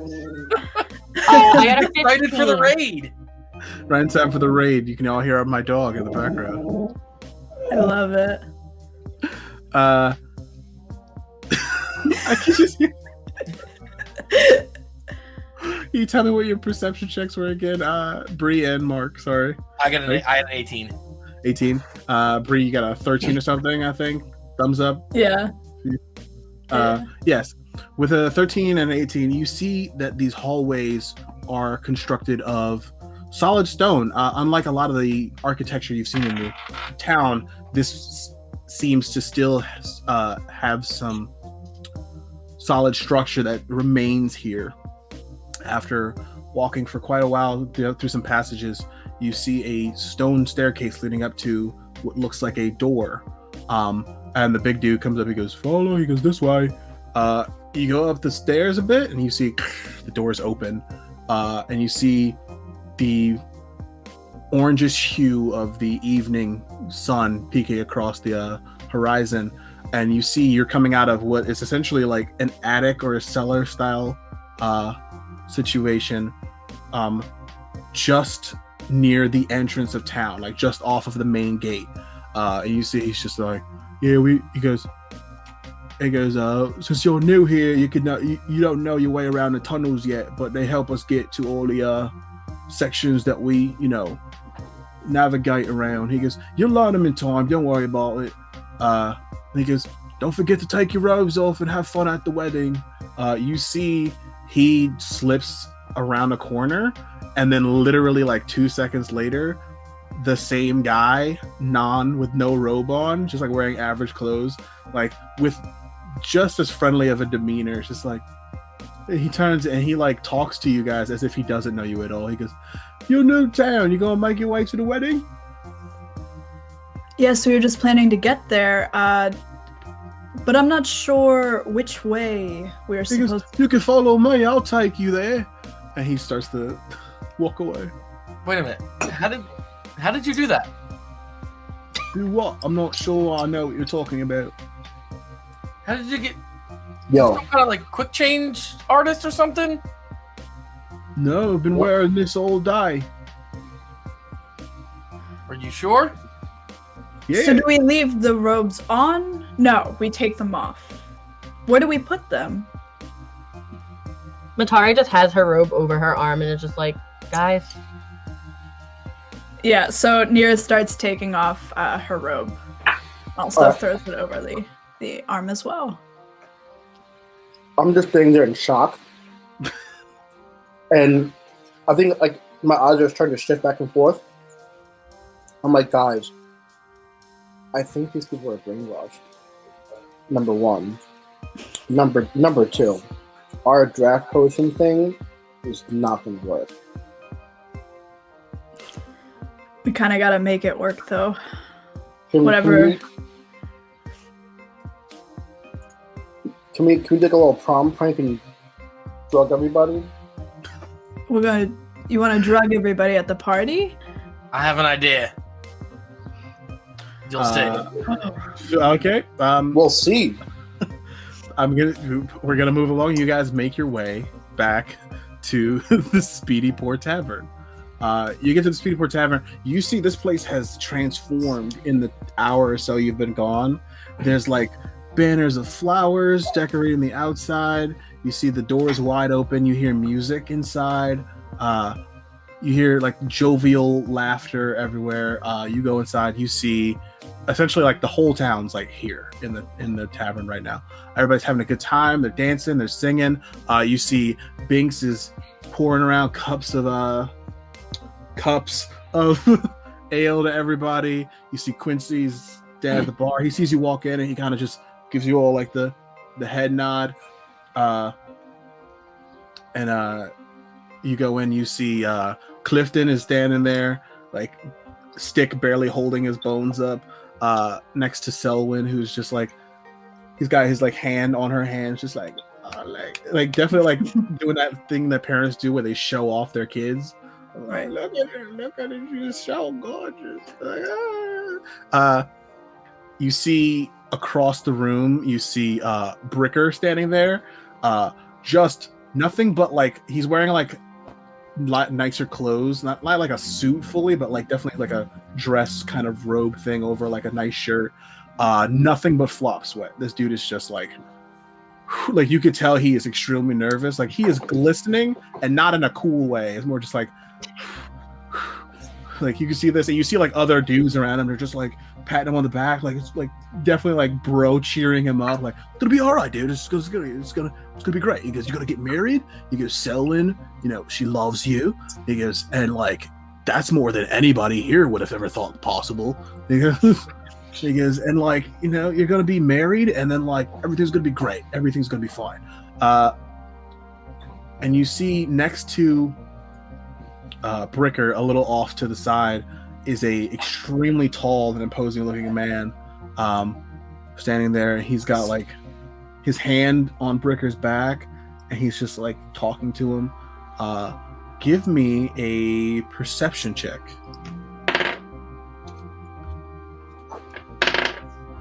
Come on.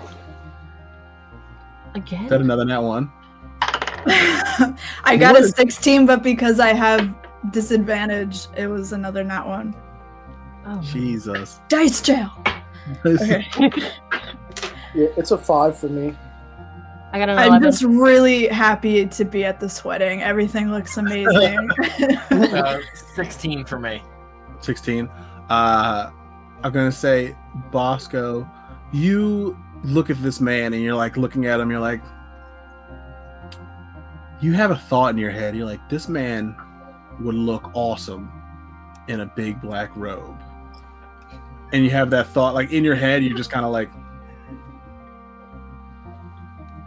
impose a big black robe in your mind over him, and you're like you're literally over there just like picturing it, and you're like, oh. He goes, you see the man. Oh, I did that myself. Okay. You vanished. Got scared. You see this man looks extremely imposing and tall, and he's whispering something to Bricker, and like talking to him pretty like. You can't quite make out what he's saying though from across the room. But as you walk in, you see Selwyn and Clifton turn to you, and they just like smile. You see next to Clifton and Selwyn is a small framed painting with smashed glass of a beautiful woman. It's kind of sitting there. It's like flowers around it, and it's sitting like directly next to where Clifton is. Yeah, and as you make your way into the Speedy Pour, what do you guys do?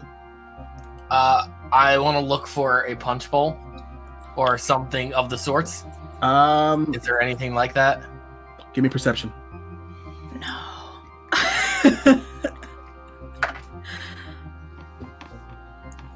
with the nat one. Oh, thank God. With the nat one, you were just so enamored by this like beautiful display of love and affection that you're just like, I was looking for a punch bowl, but I lost track. I'm just like, look at all the happy town folks. You get the vibe of like their town is destroyed constantly, but look at them. They're all happy to be here celebrating love. You're just distracted. Okay. I was gonna look around and see if I just see any openings to like maybe possibly leave or well, you see the front door is wide open. Give me like to see if there's anybody outside or something like that. You can give me another perception check or Got investigation.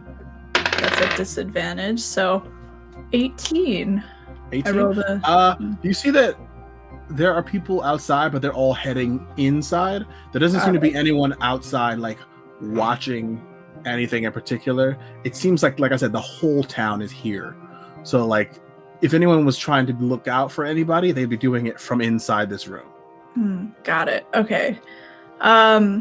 I guess I'm gonna just like make that mental note, and I'm gonna kind of try to just make my way outside. And as I'm going, I'm just gonna kind of try to motion to everybody in this group that we have that we made. Okay. So Everyone, Bosco, Felix, and Matari, give me a perception check to Nira. Are you trying to sneak out the door? Yeah, Give me sure. a stealth roll. Stealth roll? Okay. That wasn't bad. That is a 10 for me.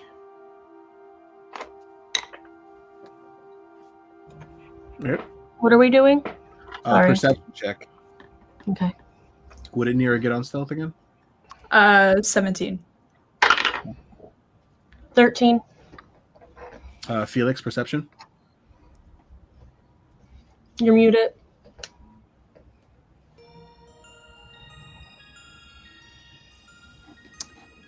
5. Okay. Sorry, I'm back.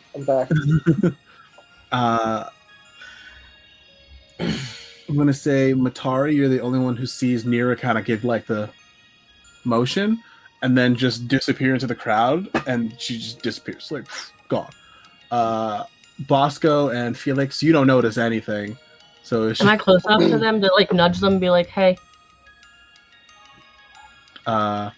Yeah, you'd be close enough to them to see it. Bosco and Felix, what are you two trying to do? Yeah, I'm gonna walk up to Clifton and just be like, "Yo, Clifton, you look so stressed. You look what would happen if a brick house could be nervous." He's And just then- like, he's just like, yes, we live in a town run by a dragon and an outrageous cult. He goes, I just want everybody to be safe. Like, boy, you look like you're sweating bricks. All right, I'm done with the roasting. I'm gonna sing him a quick rendition of "Pretty Wings." Give me a performance check. Okay. 1 sec. Here we go. Don't let me down. Performance check. It's going to be. Oh, it's going to be a solid 19. Solid 19. Yeah. Whoever, so Matari, Bosco, Nira, you hear this as you walk out. You've seen Felix like try to play a bit earlier, and now you see him legit just start going off, like just like picks up his lute or whatever. You play the lute, right? Is that what it is? Yeah. Mm-hmm. And he just starts like going off, and like everybody around is just like this is all like he goes. We didn't have musicians this good in the town before. Now they start clapping. Like he finishes the song, and like everyone starts clapping. Clifton's crying. Selwyn's like holding him up because he can barely stand. They're just having a great time. Bosco, what are you doing? I'm gonna go and talk to. Would you say his name was Bricker? Bricker, yes. Yeah. Yeah, I'm gonna go and you go over to Bricker. You see the large man next to him, just kind of like talking to him, like bent down a little bit, talking to him. Yeah. What do you do when you walk up to Bricker? I just, hey man, listen, weddings, they're rough. And then I walk away. You see the already glistening with sweat from nerves Bricker just starts like shaking a bit, and give me a perception check. The big man next to you just like looks down. That's messed up, man.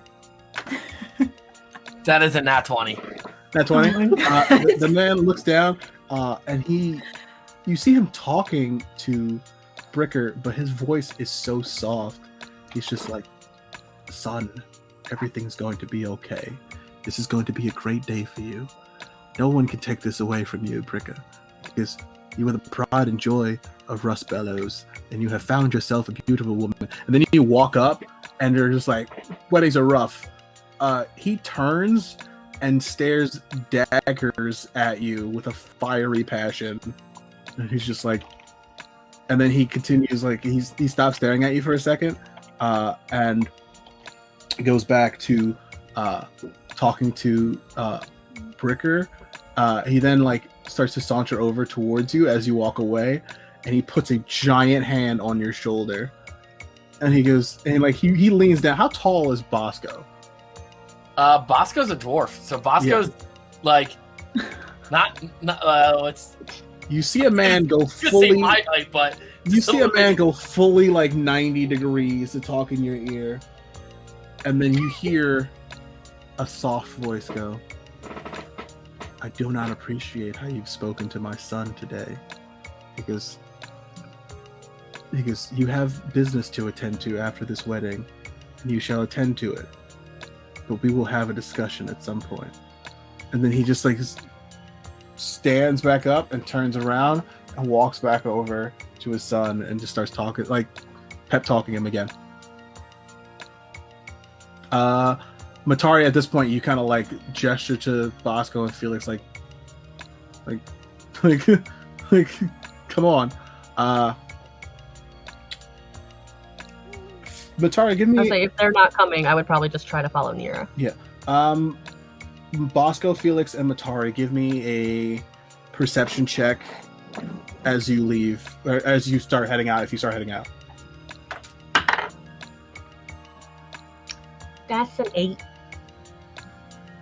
18 for me.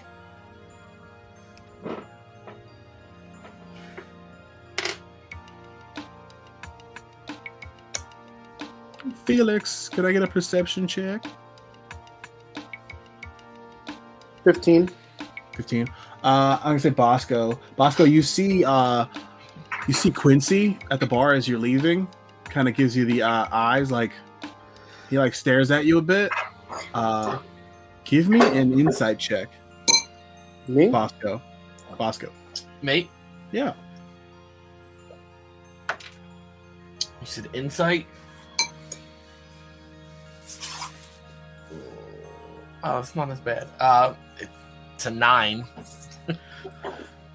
With your perception at 19 and your insight, you see Quincy looks at you and kind of gives you this look of like, he does one of these. With your perception, not with your insight, you have no idea what he wants, but you do notice his eyes shift over towards like the wall a bit.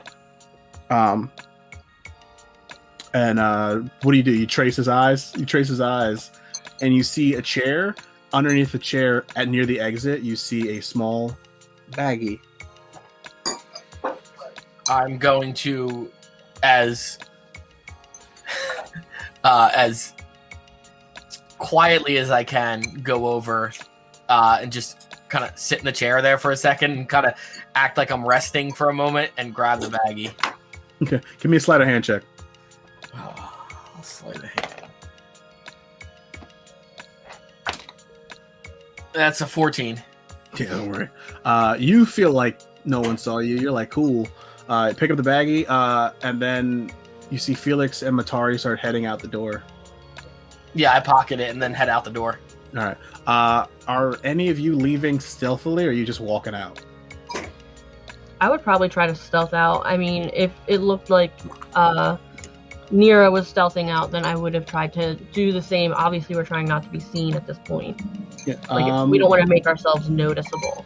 Bosco and Felix, are you stealthing out as well? I mean, I just brushed with pretty wings.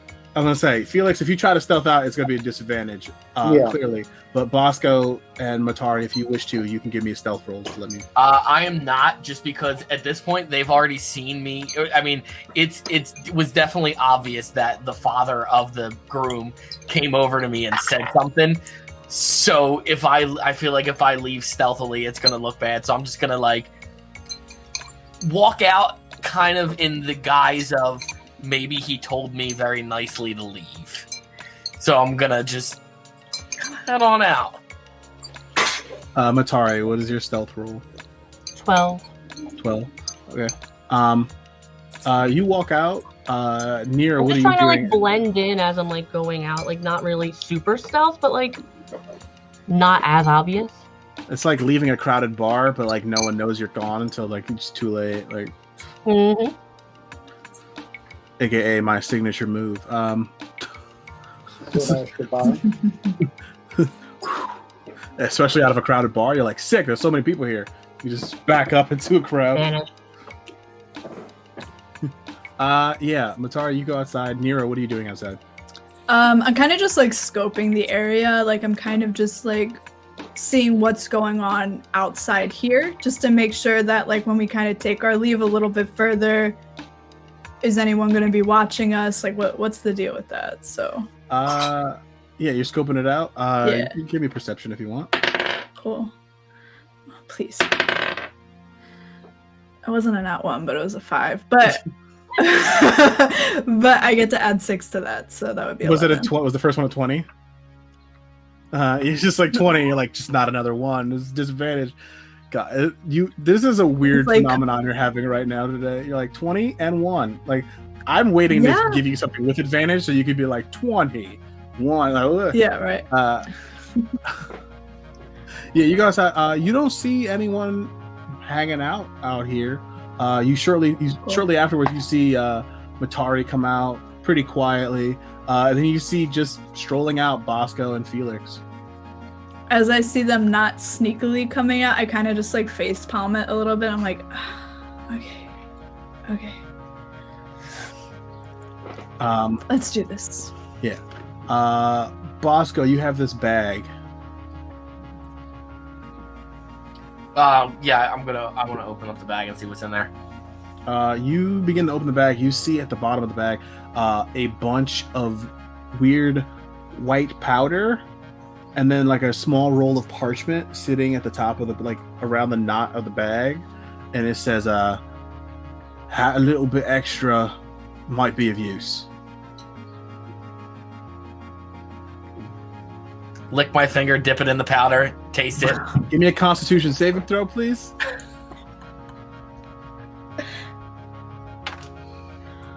That's in that one. You guys see Bosco come out, open this bag, go, and immediately fall to the ground, just unconscious. Just Can I walk over and grab the bag? yeah, absolutely. You're just gonna be like, yeah, it's best if you take that. Can I read the note just to know what it says and then let them know? Yeah, it just like I said, it just says a little bit extra. Thought Right. it might be of use. Nira's just gonna start slapping him to try to wake him up. Give me a strength saving. Give me strength. Give me just a flat attack roll. 11. With advantage because he's prone. Natural 20. There it is. Because you don't do damage and it doubles your damage, I'm just gonna say, without truly hurting you, you are smacked awake with such force, Bosco. You see a drow elf above you, just full palm, just connect. Like, not even like, she doesn't just hit you awake. You start to awake a millisecond before her hand hits your face. So like, your eyes crack open from like the shortest and most deep sleep you've ever experienced. Your eyes slit open, and you just see, like, and there's nothing you can do about it. Like that slow motion, like, you just hear that in your head, and she just makes purchase spit flies out of your mouth. As you are fully awake, it is like you've drank 20 coffees instantly as Nira smacks the ever-living crap out of you. I go back to go for another one because I don't know that he's awake yet. Bosco, what do you do? As you just see, she raises her hand again. I'm awake. I'm awake. You sure? Nero stands up. I touch the sword again real quick. You're just like, even this, you touch a sword, you're just like, even like your inner conscience is just like, yeah, that wasn't a good idea. Like you confidently, you with the most confidence you can, know that wasn't smart. Matara just looks at him like, really? I love that you're just like, clearly everyone knows what this is. And then that one. Brilliant. Matara is like more annoyed because she like saw him read the note verse. Like, you would kind of know. Just every inkling of just like, I bet I shouldn't do that. All right, so now that we've got, should be part of this thing. Yes. You see. It's cult. That's the word I was looking for. You hear. You're all outside. You begin to hear soft, gentle music begin playing. As you're outside, after you've been outside for a minute or two dealing with an unconscious Bosco, you start hearing like light, like lute and violin playing in the background, and then you hear like murmuring from talking, as there's a sudden hush outside of the music and the slight talking in the bar. It was like rowdy before because it's a party, and then it gets really quiet. You hear soft music, and you hear a little bit of talking, and as you're shaking Bosco awake, he's like fully awake, gets back on his feet. You begin to hear gentle clapping. They do weddings real quick here because people die so often. You start clapping like, yeah, like a loud uproarious yay. And then you see people start to what are you guys doing as you hear this uproar clapping? I'm gonna assume that that's the end of the wedding, and cast Pass Without Trace All right. on all of us. You cast Pass Without Trace on all of you. That is a +10 to your stealth checks. So I would say I would have tried to like slide back in there to make it look like we weren't all just chilling out here. you're heading back in. Yeah, I mean, like I would try to like like kind of like slide along the wall if possible or something, like behind the crowd or something. I'm just gonna try to whisper and be like, "We don't have much time. We need to leave." I thought we were supposed to wait until the party was over. It's over now. I kind of like nod and I'm like, all right, that's fair. And I just like, let's go then. All right, where are you guys headed? I guess like towards the that sounded like lightning. No, it was a table. Sorry. Yeah, I'm going to probably head towards where the dragon would be, like just kind of. So what you guys have seen in the town, you know that there's only really one road that goes through the town. You came in one side, and you know that the other side leads towards the mountain where the dragon is. So you start heading further upwards through the road. You guys moving stealthily, kind of just like give me stealth checks, everybody. You get a +10. You get a +10. That would be a 21. 21. That's it. Thank God it's 22. I have to roll with disadvantage. You got big armor, don't you? Yeah, but I rolled a nat 20 on the other one. So, damn it. 26 for me. 26. 27.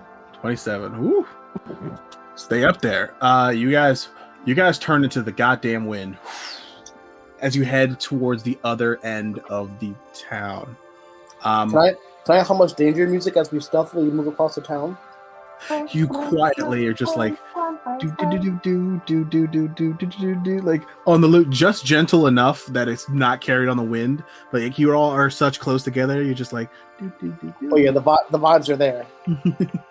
You're pulling a full crunk right now. I just saw like Scooby-Doo gang like being close together, like sneaking together. That was my visual representation. A full crunk? Oh yes, please.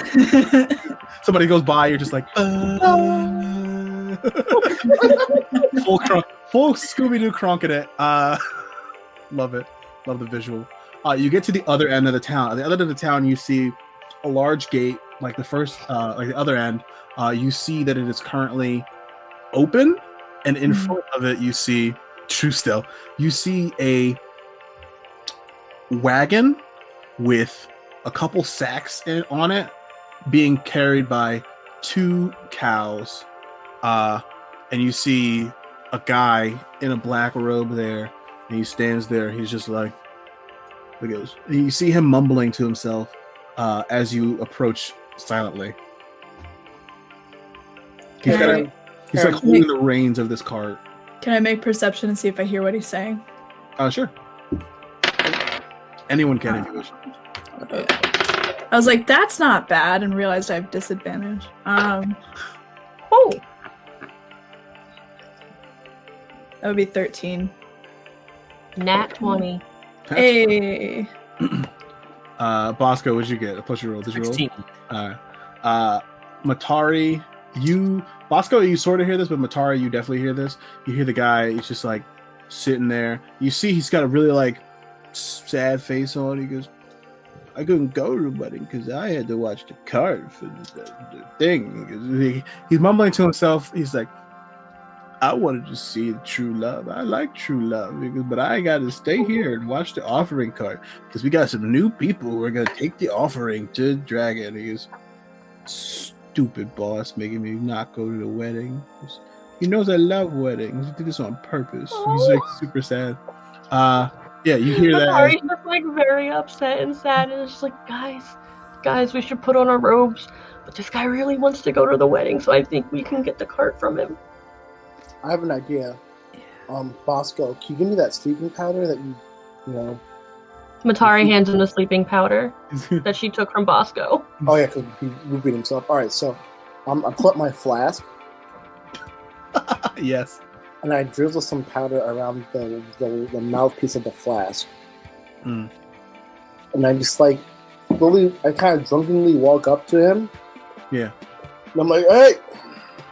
He goes, what are you doing? What are you doing?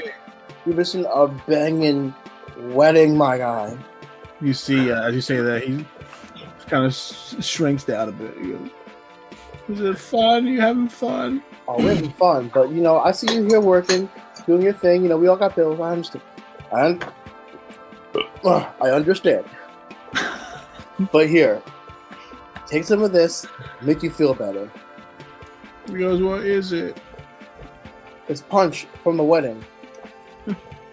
I love wedding punch. You offer him the thing. Give me a persuasion check with advantage. Okay, fine.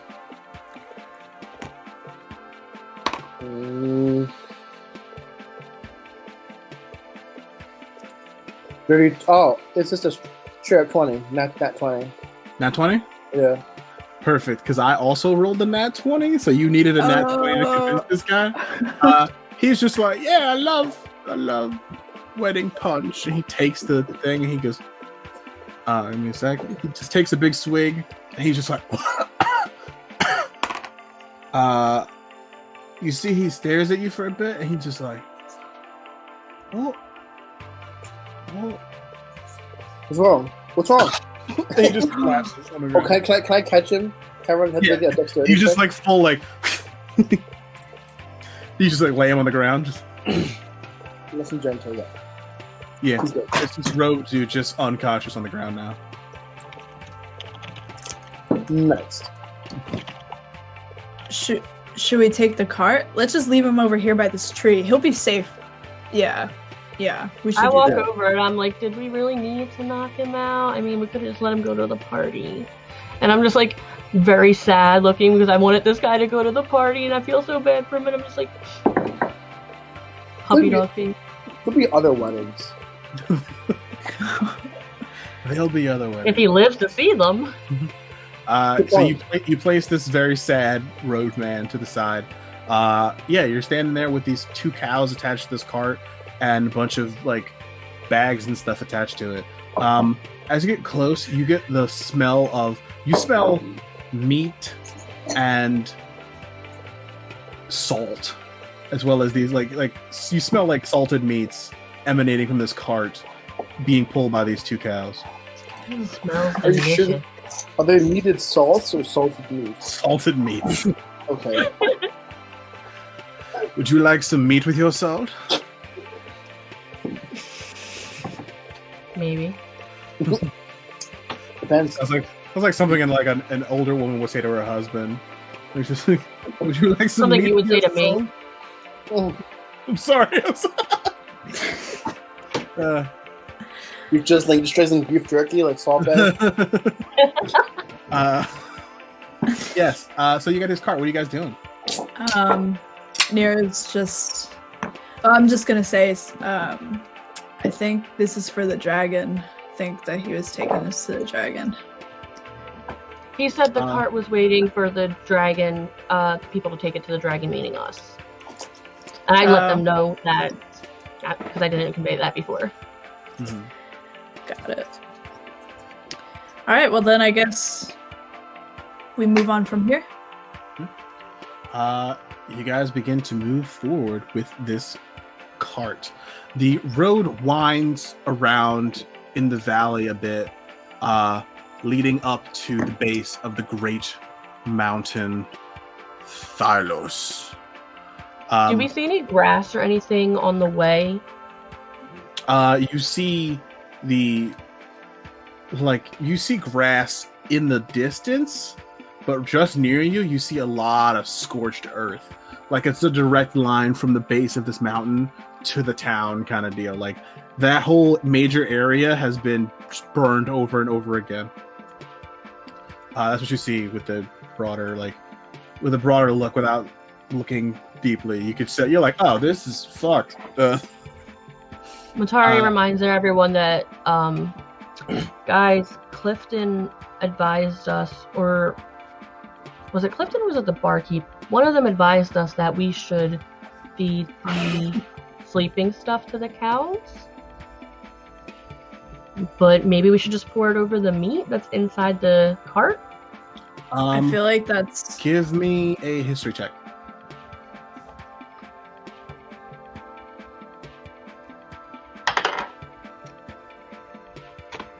That's gonna be low. DC is like 7. I got 13. It's a 4. You got 4?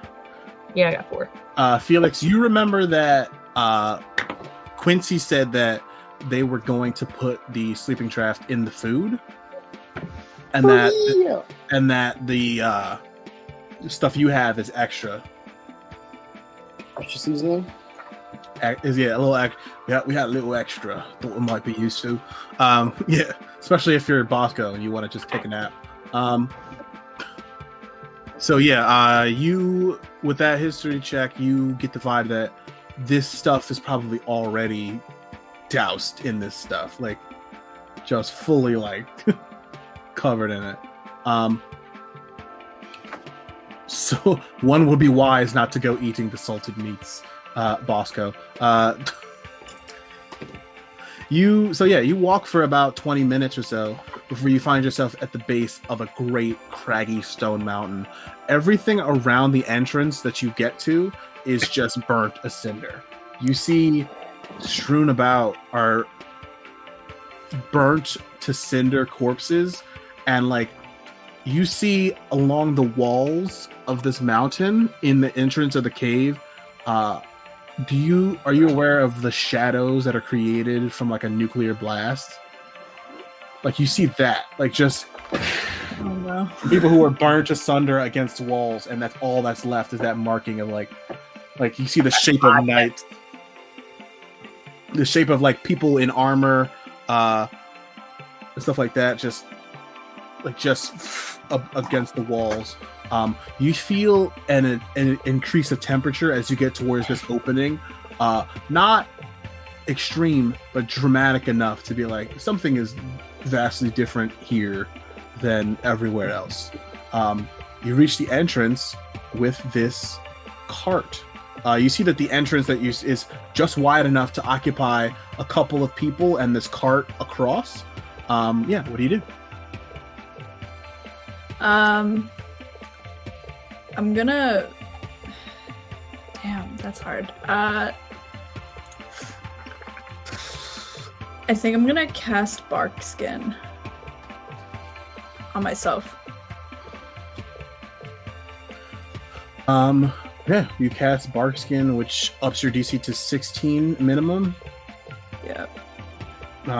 Is anybody else doing anything? So I'm gonna think about doing something, and then So Bosco's gonna think to himself, kind of want to yell "Echo" in here, but before doing that, I touch the sword. You touch the sword. Yeah. Give me a intelligence check. Not a saving throw, just check. Raw intelligence. I have a -2 to intelligence. D20 -2. Oh, thank God. I rolled an 18, so it's a 16. 16. You touch the sword. You feel yourself with utter confidence that you could yell louder than anyone in the world. And then just the tiny Bosco in your head is just like, is that a good idea? Is that a really... You're telling me all those dead bodies and you want to scream? And then like the competing party is just like, yes! What do you do? It's up to you. I let go and I go, oh, that little guy's creepy. I'm not gonna, I'm just gonna kind of walk back a bit behind the cart instead, like outside of the cave a little bit more. Just to gather my thoughts real quick. So you said we're in a cave and there's only room for the cart and like a couple of us on either side? Meaning Is like that what you were saying? wide, like the cart. No, that's what definitely I'm making through. sure. Yeah, it's definitely entrance. You can tell that this entrance has been used and that this cart goes like back and forth, I guess. Mm-hmm. You can see kind of like divots in the ground where the track of the cart goes.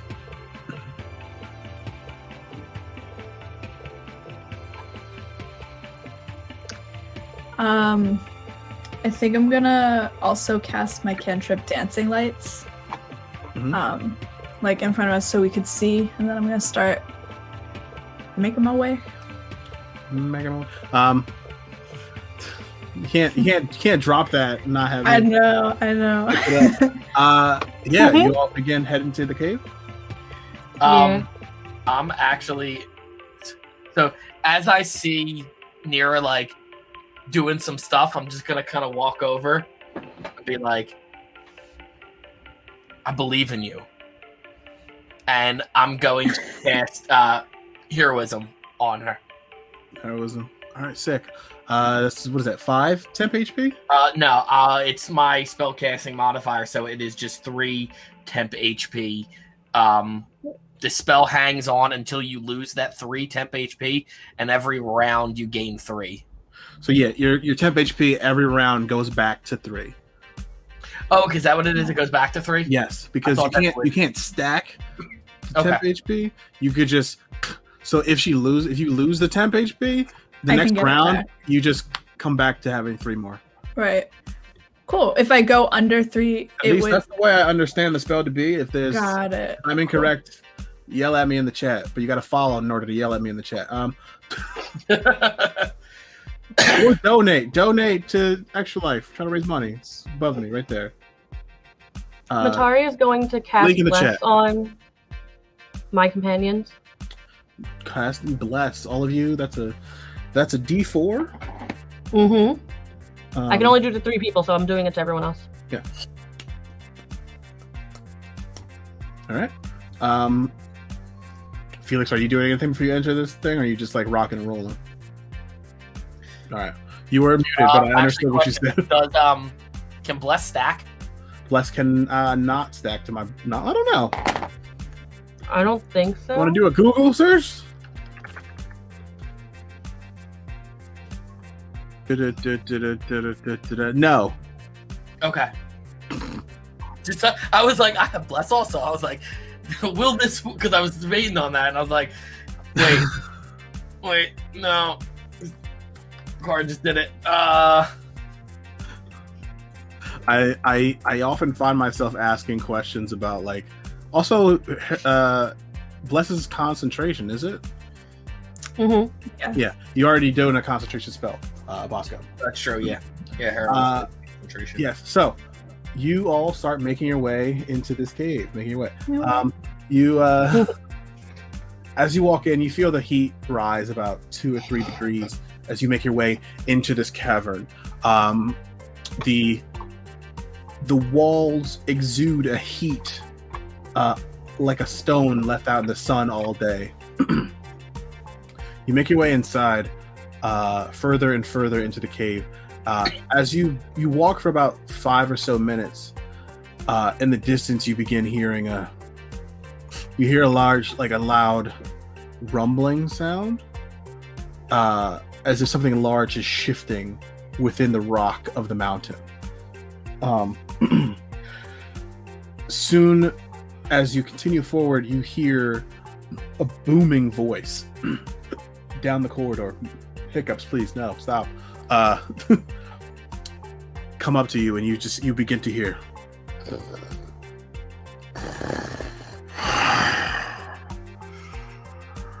Zealots, have you come with my offering? Nira puts her hood up and just starts pulling. Bosco follows suit. You just all start hooding up. Just Yeah. I'm gonna walk up towards. Just keep walking forward towards the voice. you, as you walk forward, you hear, "Good, good. I smell the blood. I smell the meat. Bring me my offering." The heat starts to amp up a bit as you get closer.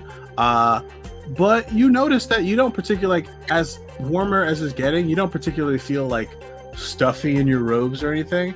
You get the feeling that these things are made to breathe. These are, as the guy says, it's got to be fashionable and functional. He goes, dealing with a fire-breathing dragon, you got to have the right way, Like we all just have like that like thought, like going back. Oh, what is that? Like, you're like, Flashback? just like having a moment of like, I'm not nearly as hot as I should be in this all black robe. Good. You reach the end of the corridor and you find yourself in a vast cavern.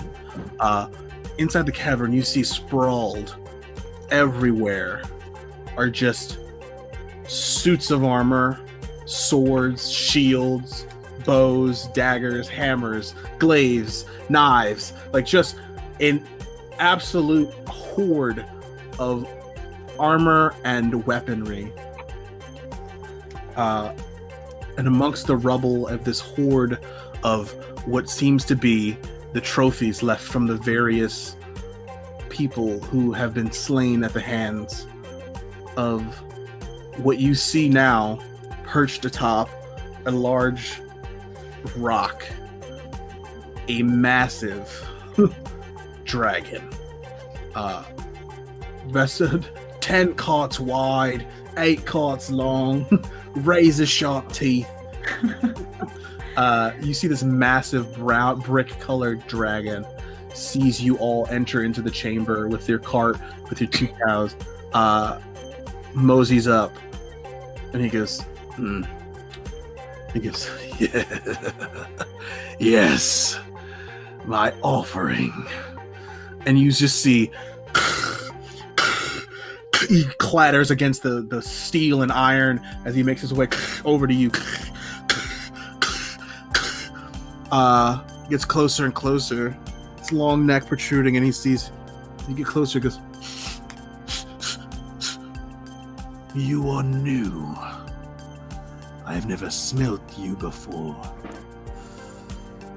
You've come as an offering and to bow down to your lord. Yes. Well, it looks like that's what's. Yeah. Mm-hmm. And then Nira just quickly bows down. A little nervous. I'm not gonna say anything, but she's definitely gonna like bow her head. Like As we're like all on the ground, I'm gonna kind of like whisper. I'm like, "Did we put the white stuff on the meat? Did we powder it up?" I think so.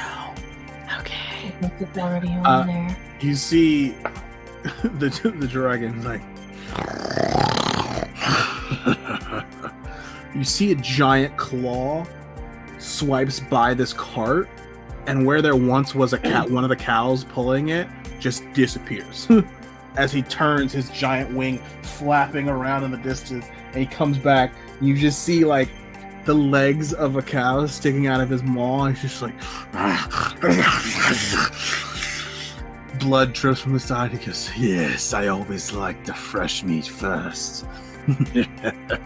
Matari is going to quietly say to Felix, "We should put the bag on the cow." Yeah, we should do that. We should definitely go and put the bag on the. Yeah. What do you? So you start attaching the bag to the cow? I would probably just take the bag from Felix and try to attach it to like the bridle or something on the cow, since it was attached to the cart. It's got to have some sort of strings or something I can use to like try to attach the actual bag that's already on there. I'll say you go over and you start like tying this thing to the thing. It looks from give me. I was gonna say it kind of looks like you're trying to undo the cow from the. Yes, that's what I would make bit. it look like, so that it would Look be like easier for him to get to it. And then like as you do all this thing, it looks like you're taking this off. You see him go. He goes, "Yeah, kindness." He goes, "Yes, I don't quite like the taste of rope." I kind of like bow my head, like servile, like just. You just see another giant clawed hand, like it's like the size of like 3 of the carts mixed together. Just grips up the cow in one swift motion and just. And I'm gonna make sure to back away back to where everybody else is, like quietly. Back away. And like not turning my back on him, but just moving back. You see, he kind of like snake-like kind of leans up towards the entrance, and then he goes, "So you've decided to follow me?" Yes. Just like sniffing the air around you. He's like, he goes, "The bags, throw them here." And gestures for you all like towards the cart with his like face like. What do you do? There's bags of meat. Yeah, there's like sacks on the cart. Okay. Nira's gonna stand up and like just quickly throw the meat and then kind of like back up a little bit. Yeah. Yeah. So you. I'm gonna grab one and kind of throw it a little too far, like kind of almost past him. He just kind of. You see, as you do that, his eyes narrow as the slits stare into you. Give me a wisdom saving throw.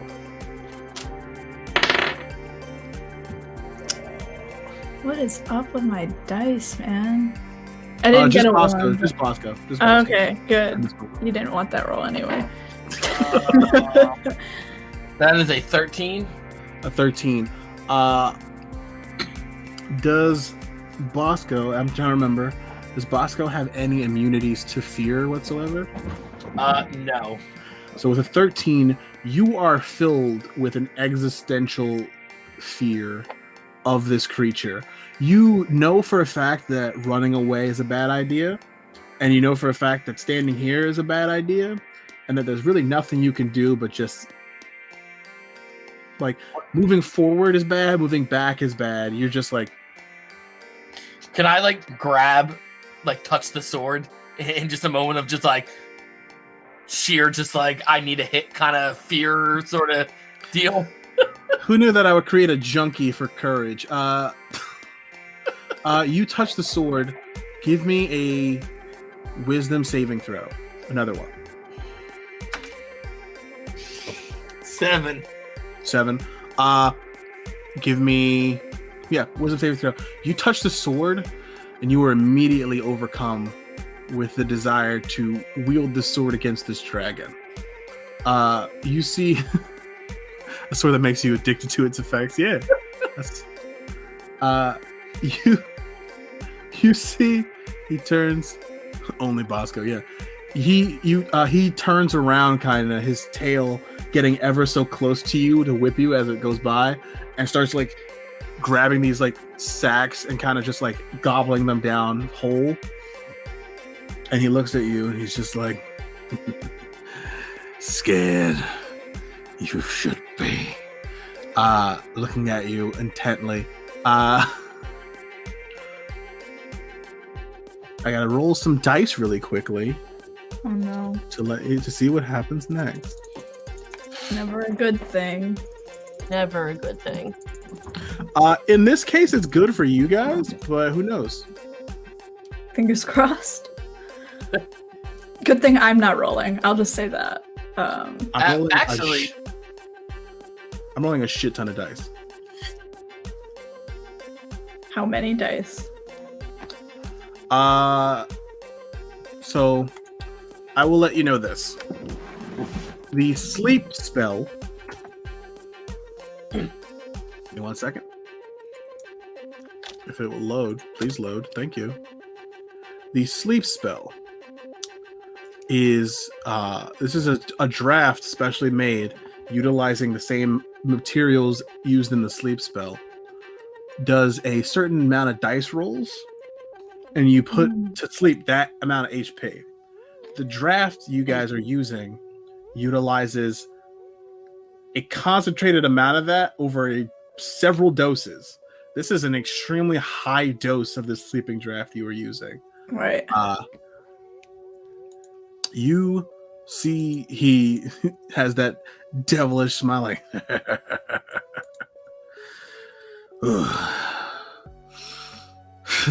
I guess I shall not eat you today. Welcome to my service. And starts to go back, like start walking back towards his like resting place. And a couple steps in, he goes,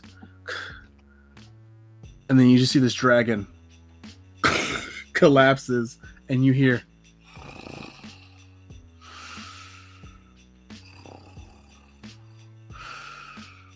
as the dragon collapses, you hear behind you, What have you done?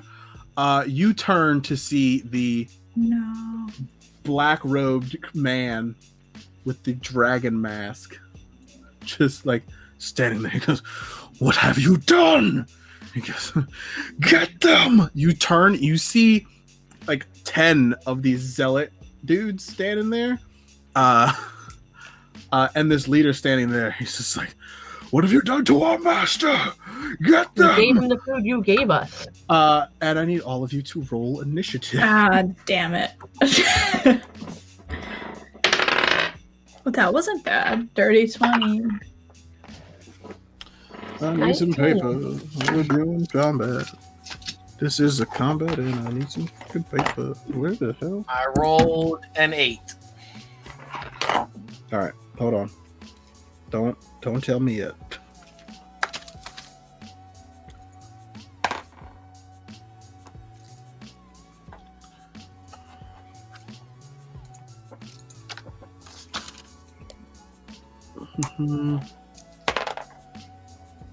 Okay. Anybody beat a 20? Dirty 20. All right. I got an 18. 18. Anyone? Sorry, 1 second.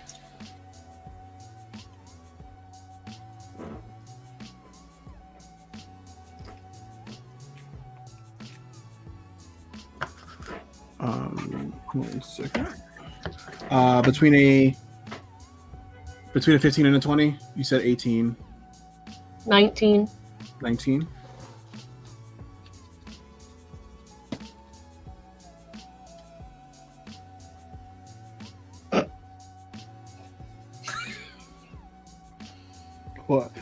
Between Nice a one, Mark. 10 and a 15. Okay. Oh no.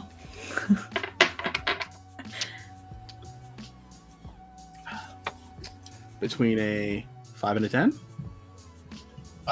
Yeah, that's me. What'd you get? Okay. 8? Yep.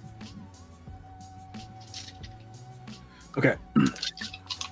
Fan out around you, you see these black-robed men, each of them bearing small short swords, and this tall and posing leader figure has sort of a gauntlet with blades on it.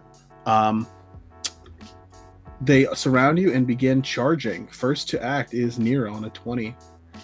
I have a question. Would my pass without trace still be working? If you were still trying to stealth, yes. How long does it last? An hour. Yeah, it would still be active for a little bit. Okay. I'm gonna kind of try to hide behind the cart. All right. Yeah. They did see you, so if you try to stealth, it will be a disadvantage. You know what? Scratch that. We're doing Thunder Wave. Boom. Sick. I love it. Cool. Is that a saving throw or is it an attack roll? That would be. I think it is a con save. Yeah. Here, all right. There we go. Thunder Wave. Oh, I'm doing it at second level, by the way. Second. All right. So it affects each creature within a 15-foot cube originating from you. Oh, yeah, okay. So you're just hitting everybody in front of you kind of deal? Like, Yeah. all right. I'd say you could nail this leader guy and you can nail like 4 of these other guys. Cool. Just underway. That's a con save. What is the DC they need to beat? My con would be. Where is my spells? Save DC is 14. 1 second. 14. All right. Let's see. That's a 15. That is a 12. That's a 7. And that is a 14. So 2 of them save, I believe. Cool. All right. So that is 3d8. So that would be 13 points of damage. 13 points of thunder damage. Thunder damage. Thunder damage. Thunder. You see that you all start getting surrounded. You see Nira turn and just, and you see 4 of these dudes like stumble extremely, and the leader kind of just like loses his footing a bit. And they're pushed back 10 feet. Yeah, they just, you see 2 of sorry, 1 sec. Yeah, you see 2 of these smaller guys and the big dude just get knocked back 10 feet. Yeah, this, sorry, I gotta write a bunch of health down, but I got it.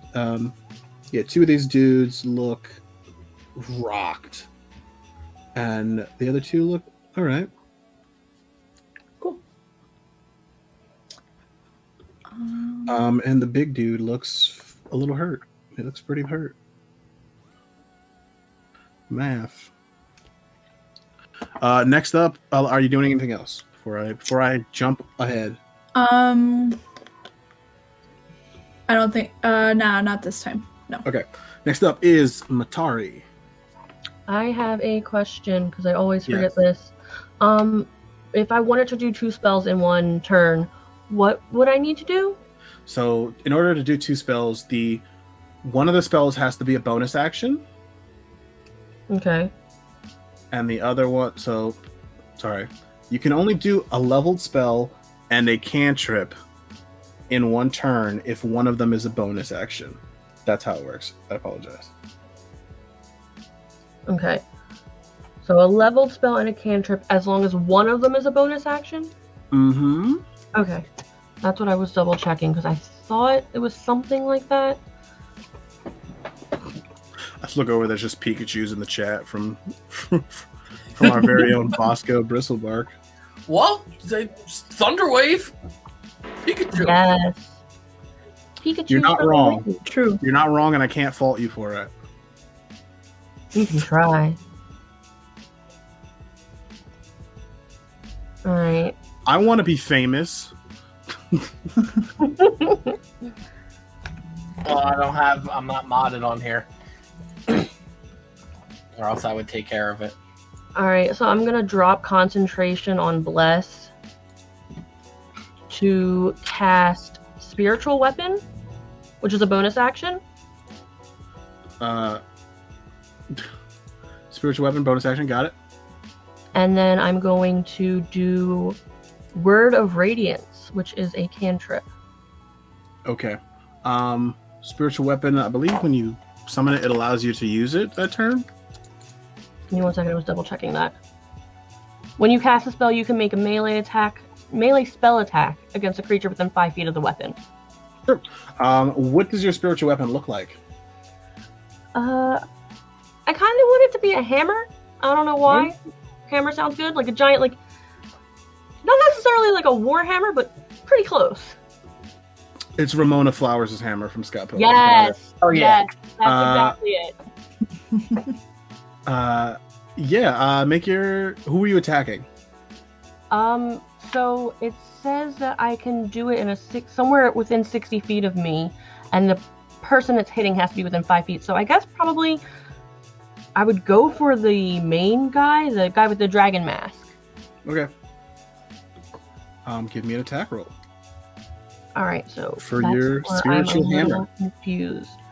So I have. It looks like I have a +5. Okay, yeah. So that's +5 to my roll. Got it. Sorry, I'm just trying to figure this out. I'm not used to spells. All right, that's a 13 to hit. A 13 does not hit him. Kind of figured. All right. Well, that was the first try. And then you're using Word of Radiance. Yes, which is a. Give me 1 second. Each creature of your choice that you can see within range must succeed on a Constitution saving throw or take 1d6 radiant damage. The range is 5 feet, so anyone within like 5 feet of me. So there's about 2 or 3 guys. So 3 guys around you within 5 feet. A couple of them were near you, but they got knocked back by Nira's thunder wave. Okay, so no one would be within range to do that then? 3 guys are within Oh, range. 3 guys are still in range? Okay, so they Yep. have to beat a 13 con save. 13 con save, alright.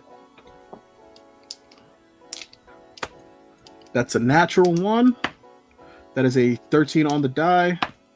And that is a natural 5. 2 of them fail, and 1 guy succeeds. Alright, the 2 who fail take 6 damage. Cool. Oh! I just threw my pencil across the room. That's cool.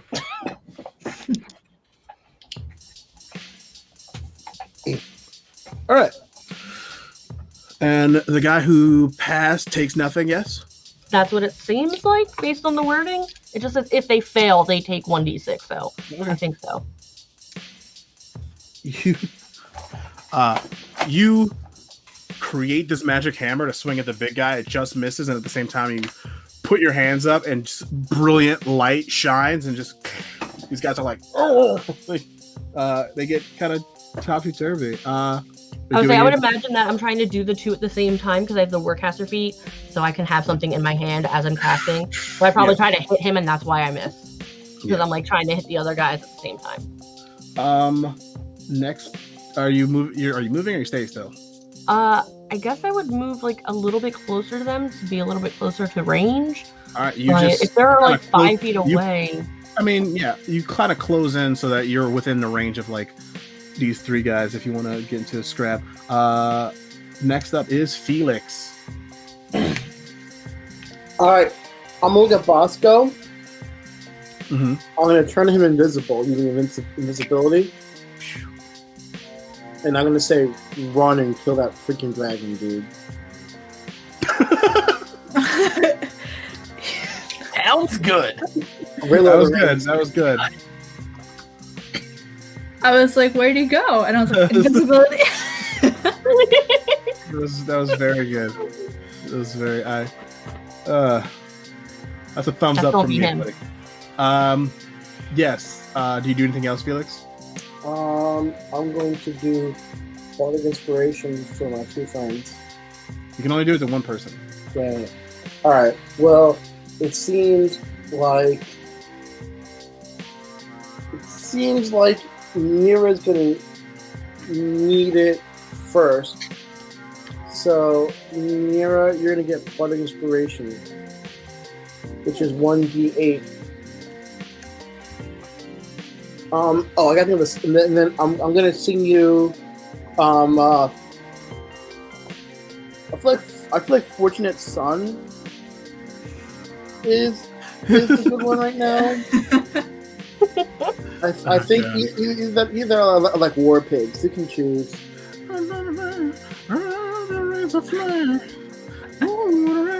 Just like, yeah, you start playing Fortunate Son and give inspiration to Nira after turning Bosco invisible. Mark, make yourself visible again. Okay. No. We know you're invisible. We get it. That was funny. Next up is the leader of these guys. He is going to step forward, and I am going to roll a d4 to see who he's going after.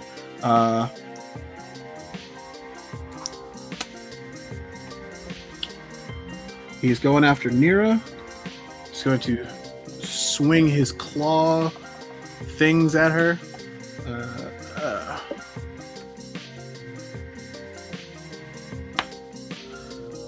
That is a 15 to hit. You don't. You have bark skin on, so that misses. Mhm. He goes for a I second forgot attack. I did that. That was so smart. Sorry. That is a 17 to hit the second one. Yeah, that one hits. Also, just like a side note, I feel like the bark skin for this specific one, like it's all like the burnt trees, so I kind of just look like A burnt tree walking around, just chest exposed. You take 7 points of slashing damage as this guy ow. comes up with these like claw gauntlet. He gets right up in their face. Next up are the zealots. Ashley, can you say I'm Groot from now on when you attack people? Huh? Ashley, can you say I'm Groot from now on when you attack people? I am Groot. We got the three guys around Matari are gonna swing at Matari. That is cocked. They have that's a 15, a 12, and a 21. 21. 21. One of them doesn't hit. One of them doesn't hit. Mm-hmm. Two of these hit. Matari, you take 7 points of slashing damage. Okay. These four guys are going to run up to support their leader. They're going after Nira. She just hit the hell out of them. It is a dirty 20. That is an 18. That is not going to hit. That is not going to hit. Nira, you take 8 points of slashing damage. Sorry. Man, that's rough. Three of these guys are going after Felix. That's a 17, 7, and an 11. One of those hit, right? Just one? Just one. That is 6 points of slashing damage to Felix. The other two are going to roll a disadvantage to try to attack the guy who just vanished out of thin air. No, it's an 8, and that's a 7. Yeah, you just see two dudes like, where'd it go? Are any of them within 10 feet of me? Yeah, absolutely. Can I use Halo Spores as a reaction? Absolutely. So it's a con save. Constitution. I rolled a 19 on the die. Is it half on a save or nothing? Yeah, I think it would be half. So with Halo of Spores, it would be 1d4, and I think if you failed, when a creature necrotic. Oh wait. You can use your reaction to deal 1d4 to that creature unless it succeeds on a saving throw against yours. So actually, no, I don't think you get any damage. But in the moment, you all see Nero just turn and just like at this thing. He's like just moves out of the way. Like, Jesus Christ, what was that? Like, you just see this tree lady. You're like, they're freaked out. Yeah. Like, what the fuck was that? Next up is Bosco. You are invisible. Cool. Question. Yes. This addictive sword I have. What kind of sword did you say it was? It's a long sword. Cool. Two-handed. You can use it either way, I believe. Okay, that's what I just wanted to double check. Cool. I'm gonna run stealthily, I guess. Run up to this to the big bad guy, and take a swing at him with that with that confidence imbuing sword. Give me a stealth check with advantage. That's a nat 20. Okay. You just full like Frodo Bilbo like disappear. Nothing but tiny footprints with some clinking from metal as you hear. With nat 20, you like hold your armor perfect as you run. You have disadvantage on stealth, don't you? Yeah, I do actually. Shit. That's a flat roll. Was the first one you rolled a 20? I rolled them both at the same time. I'll allow the 20. Next time I got you though. Yeah, no, I didn't even realize it. I remembered. Pepper's Farm. You did. So you. I don't know that. I didn't. I wasn't talking to you. You sneak up and you make These it. dots love to get their 2 cents in. You make it to the foot of this where this dragon sleeps.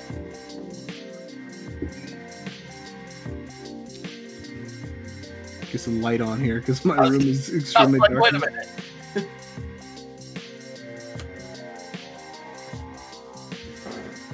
Just gonna swing at it. Yep. Okay, give me an attack roll. Alright. With advantage because he's sleeping. What did I say? I thought I was gonna hit the big bad guy. The the big bad guy. Oh, sorry, I thought you were going for the dragon. Sure. Give me an attack roll with advantage. Wow. Did you roll That's 2 only gonna be an 11. An 11? 11's not gonna do it. Yeah. That was a 5 and a nat 1 on the dice. Invisibility. Does invisibility go away when you do anything, or does it just stay there? It goes away when you attack or like when you attack or use a spell. Yep. So, Bosco, you swing hard with it, and then immediately reappear. Shit. You reappear and you see a bunch of Good these job, lords Bosco. notice you, like now, like in the middle of the mix. And that is Bosco. Are you doing any bonus actions? I don't think I have any bonus actions. I mean, no, I technically don't, because the only bonus action I would have. Actually, hold on. Can that be considered a bonus action? What? For some reason, it's telling me that when I go through bonus actions, that 2 of my spells are bonus actions. Which ones? Ensnaring Strike and Shield of Faith. Yes, you use those normally. Well, Shield of Faith you just put on somebody, but that's a concentration spell, I believe. Yeah, and I'm already. Ensnaring Strike you use kind of right before you attack. Yeah. All right. Yeah. Never mind. Okay. Next up is Nira. That's you again. Yeah, I'm gonna use Thunder Wave at first level at the dragon. At the dragon? Yeah. You turn and face this dragon. He's actually a little bit of ways from where you are right now, like a good 20 feet or so, like at least 20 feet or so, to be able to hit him because he started walking away from you when he passed out. And you are surrounded by a couple dudes. Heard. Okay. Then I think I will retract that and go for produce flame. Produce flame. On who any you of the guys near me. All right. Whichever one. You guys are using a litany of spells, and it's very funny to me.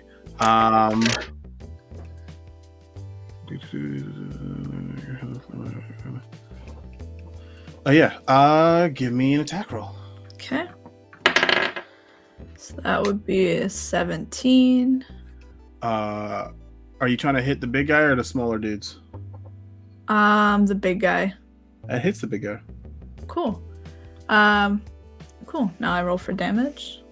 1d8. That would be a 6. 6 damage on the big guy. You go to this dude wearing this dragon mask and you just flame at his face. He looks very upset. But he is still standing. Still up in the mix. Are you doing anything else? Let me just double check. I don't think I can do anything else. Okay, next up, Matari.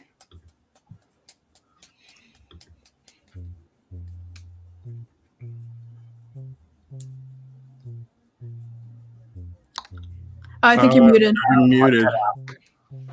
Or no, she's muted. Never mind. I forgot I had muted myself. There was a lot of noise outside. Sorry. As a bonus action on my turn, I can use the spiritual weapon again to make an attack, right? Yep. It's just a hammer floating in the air next to everybody. Right. No, I just wanted to make sure because I want to cast. I think it was Guiding Bolt. Sorry, everything just reset when I switched pages. Guiding Bolt. Every DM's least favorite cleric spell. Yes. You're welcome. So I would like to cast Guiding Bolt to try to hit the dragon dude. The big guy? Sure. It's attack roll, yeah?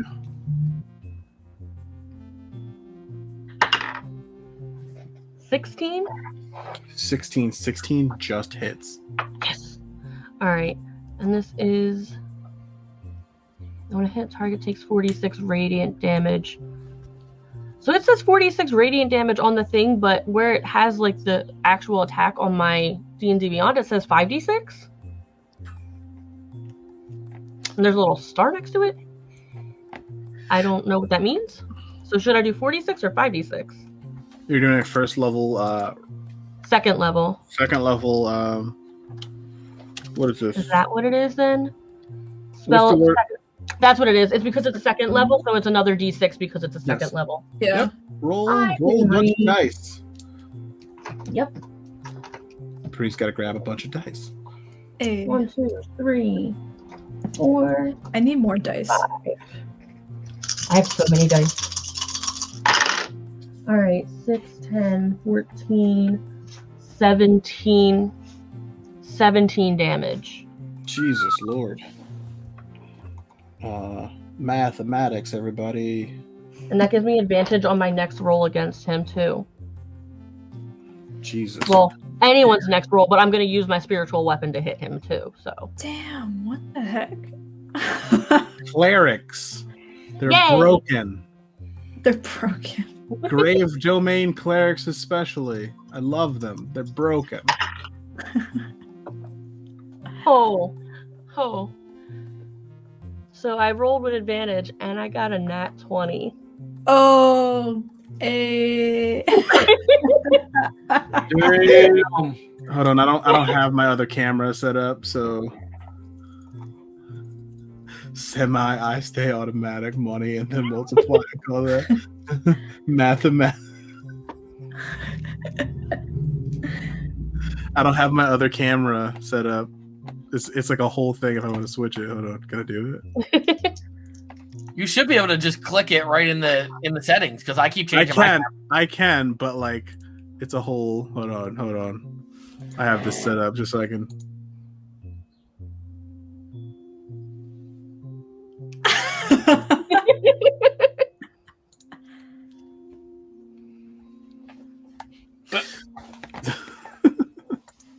Absolutely, just start destroying me. Yeah, what'd you get? We rolled damage. So I rolled 2d8s, right? Because it's doubled. Yes, All right, so it's 7 plus 3 is 10 damage. 10 damage. You see this big dude is just like stumbling a bit as you walk up. You kind of like next to him. You just balls of light shoot out of your hands, radiant energy, and then this giant hammer as he's turned like getting hit by you just cracks him in the back like oh mother like. Absolutely ganging up on this dude with one person, just like, spiritual weapon. Take the You big came one for us. out. I'm coming for you. Yeah. Very good, very very good.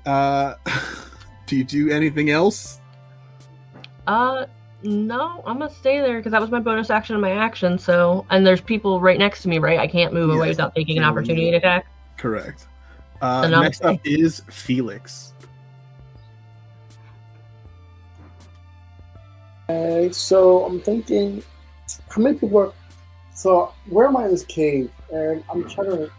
You are near the the opening of the big cave entrance with the Mhm. cart around you guys. There's about 2 or 3 dudes right next to you, but you in your last turn you were just like made Bosco disappear.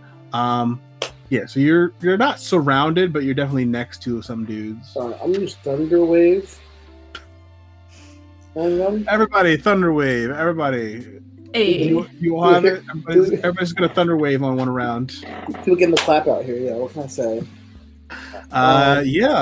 You can hit 3 dudes right in front of you. Absolutely. I'm cracking them. All right, that is a save throw for them. Yeah, Yep, 15.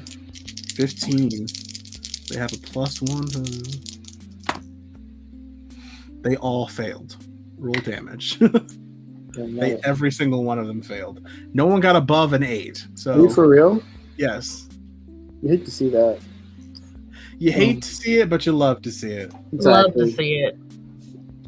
Like I for one never shy from the fact that if you guys trounce me, it's always funny as a DM. You're like, all right, come on, bring it, and then you kick my ass, and I'm like, damn, they brought it. I was not prepared. It was not. Yo, 11. 11. Mm-hmm. Damn. You see the 3 dudes next to you who were attacking you all I'm gonna say they were all next to this cart. They were coming after you. Roll me an additional D4. Oh, that's perfect.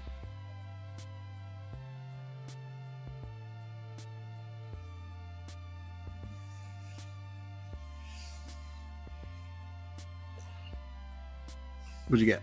4. 4? Jesus. Nice. You see these 3 dudes, you come up and you go, blah, and they all it just smash their back against the cart as they collapse because the cart was right behind them as they shoot back. These guys are on death's door, these 3 dudes. Like in one subtle motion, Felix went from like, to like, sit down. And all these dudes are like, Nice. oh God. One dude's just like, my back. My back! My fucking back. My neck! My back! Oh, Tibia.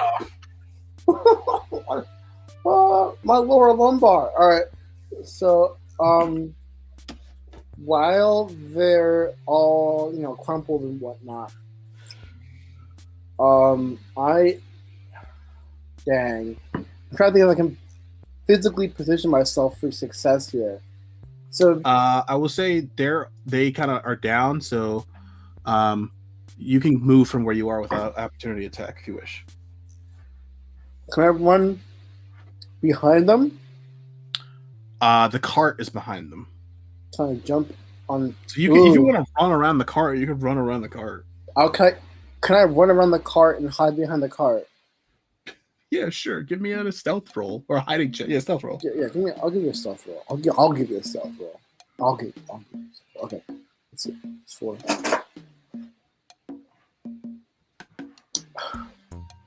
It's a 6. Not a soul saw you. Not a soul. Nice. You know, no one saw you. You feel it in your bones.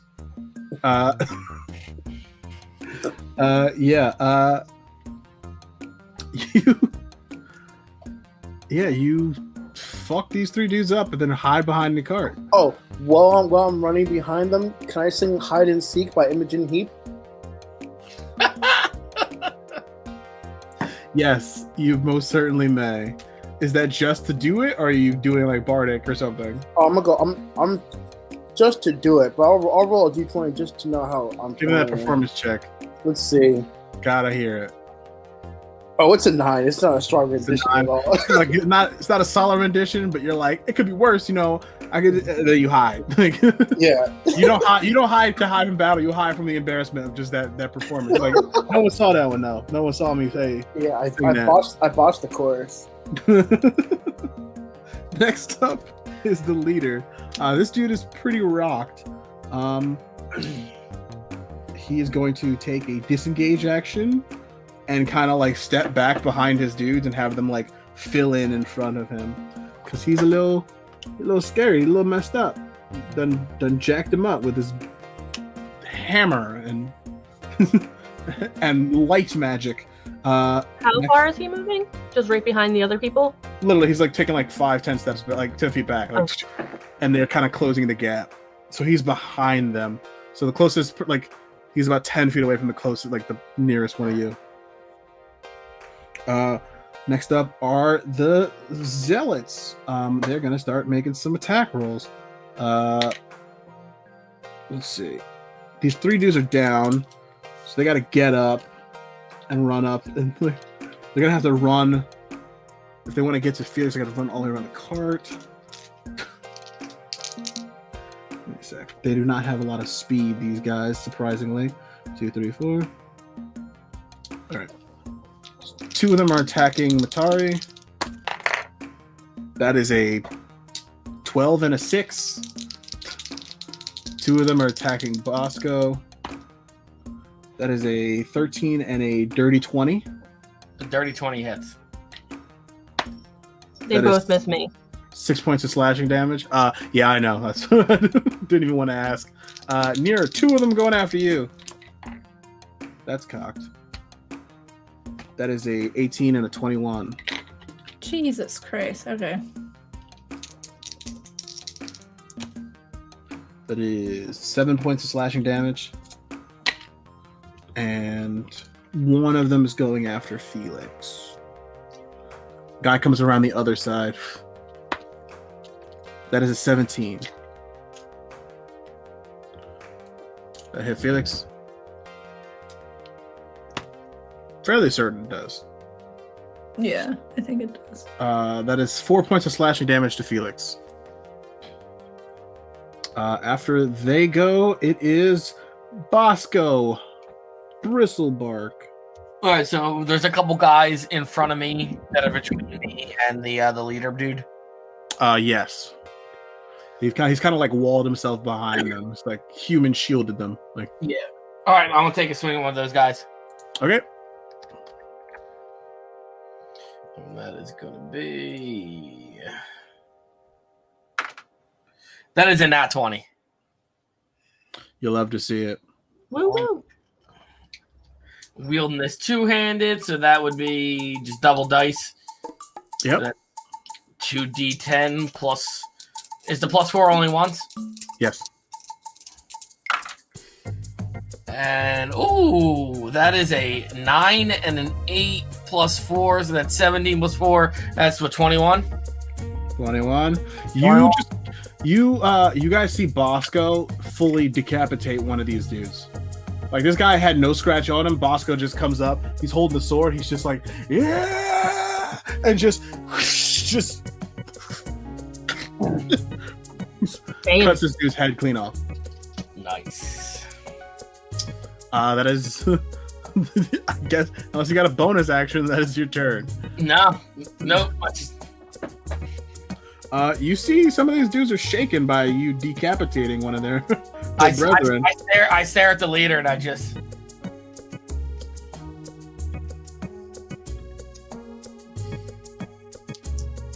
You just stare at him, that's it? Okay, I was like... Sorry, I'm like, there's like 3 monitors I have of what's happening right now, and I know, I saw you like looking around. None of them have sound, Oh, what? I thought your sound went out, and I just looked at you mouth something, and I was like, "What's happening?" Yeah, you just cut this dude's head clean off. Next up, after you watch Bosco decapitate a man, Nira, that's you. Could I do? You know what? I'm gonna use ice knife on maybe the leader guy. Oh hell yeah! Give me that attack roll. Yeah, let's do that. So 19. That hits him. How many? That'll hit. So I need a dex save from you. That'll hit the leader and 4 other guys. Cool. I need a dex save from you too. All right, so 4 dudes and the leader. Yeah. All right, let's do the leader first. That is a D12, so that doesn't count. Roll the wrong dice. What's the saving DC? 14. 14. All right, the leader saves. Okay. Is it half or nothing on the save? So you get 1d10, and if you fail, you get 2d6. Okay.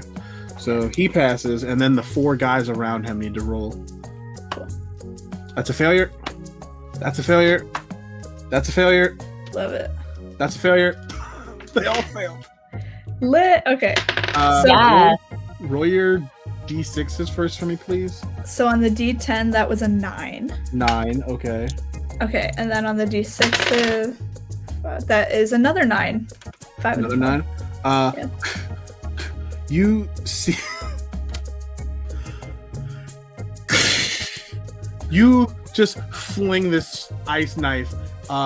It fully shoots into these large dudes, and then just you see these shards of ice shoot out and literally just kills the guys he was blocking himself with. They all just go and they hit the ground.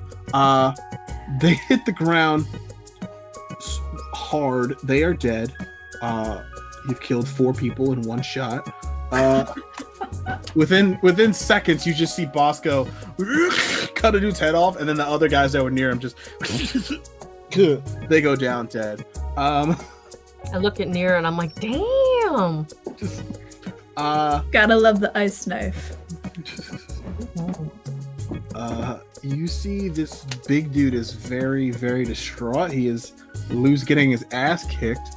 I'm going to need one of you to roll me a d20. Let me do it. I got this. Go for it. You're not gonna believe that. I was like, it's would kind of be a mirth moment. a nat 20. Nat 20. You hear a large snore in the distance. I was like, it's gonna be a 1 or a 20. There's no way it's not gonna be either one of those two things. Yeah, no. That's fantastic. As long as it's not a mirth moment. I got it. Murph's the one. Mirth's the one. Yeah, you fucking take these dudes out, and this big dude is stumbling. He is stumbling. Next up is Matari. All right, so he's pretty hurt, right? He's quite hurt, yes. All right, I want to cast Toll the Dead on him. Sick. Cantrip. He has to 1d12 for you. It's 1d12 Wisdom because save? he has damage already, and he has a Wisdom save of 13. Right? Yeah, 13. I rolled a nat 5 on the die, so that's a failure. Yeah. This is the first time I ever got to use a d12, and it's an 8 damage. It is an 8 damage. Mm-hmm. And he's still standing, right? In the illustrious words of Shang Tsung, finish him. Yes. I'm gonna bonus action move my hammer to over to him, and then I have to double check that.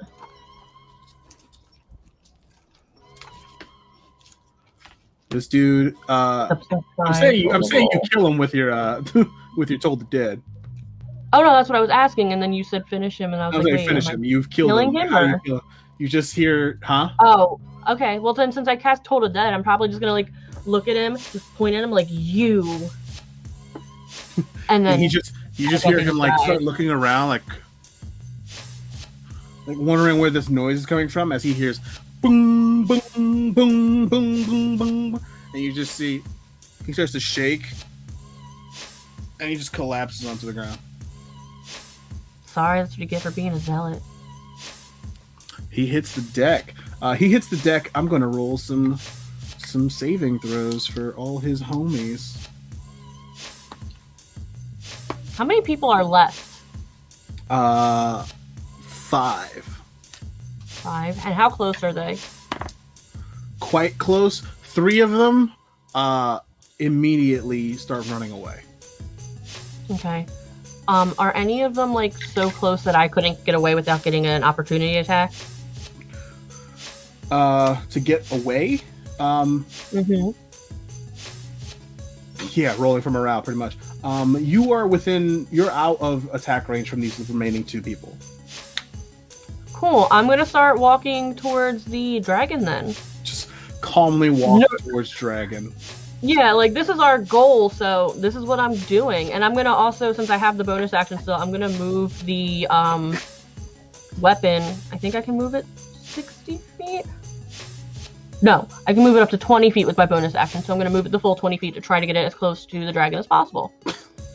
You both see Matari point at the dragon leader, him freak out and just die.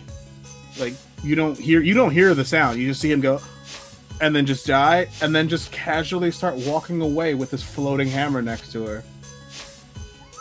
That's badass. Yeah. That's terrifying. That's what that is. Yes. Matari, that's your turn. Felix, that's you.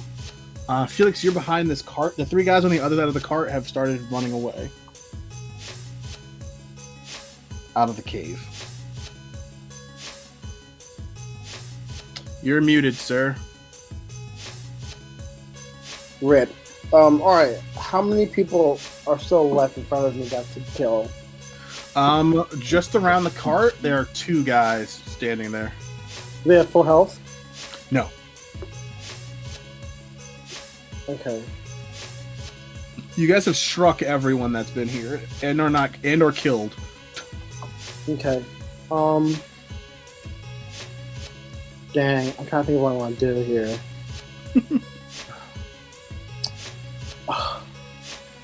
Alright, here's what I'm gonna do. I want to do vicious mockery, but I need to do some actual damage to these people. I'm gonna throw my cursed dagger with necrotic damage at one of the dudes in front of me. Yeah. Give me an attack roll.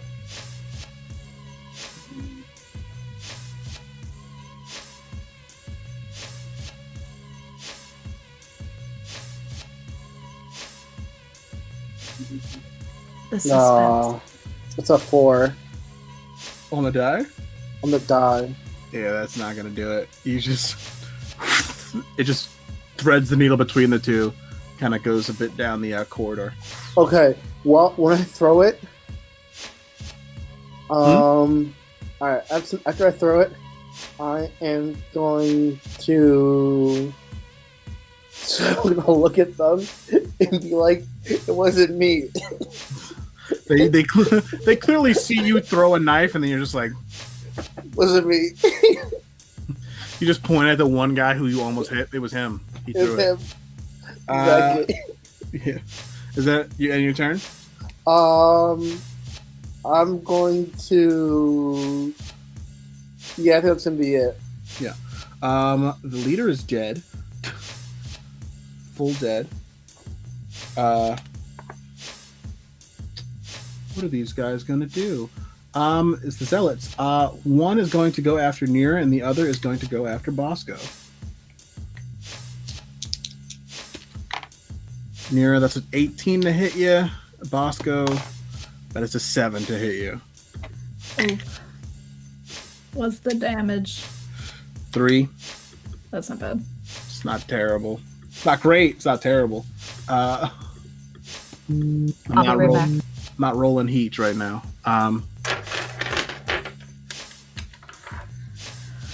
Ooh. Yes, so we go to Bosco. That's you. All right. I'm gonna swing on the guy that tried to swing on me. All right. That is going to be a 15. Hits. Cool.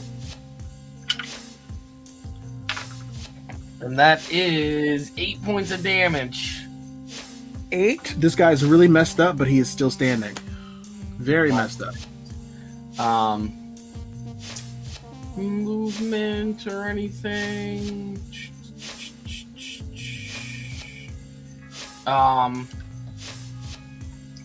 I was hit, so I would have lost heroism. And bless doesn't stack, so. Oh no. Okay. Bless is already off. I had to take it off because it was a concentration. Then I'm gonna cast bless on the other 3. You all got blessed again. Eh.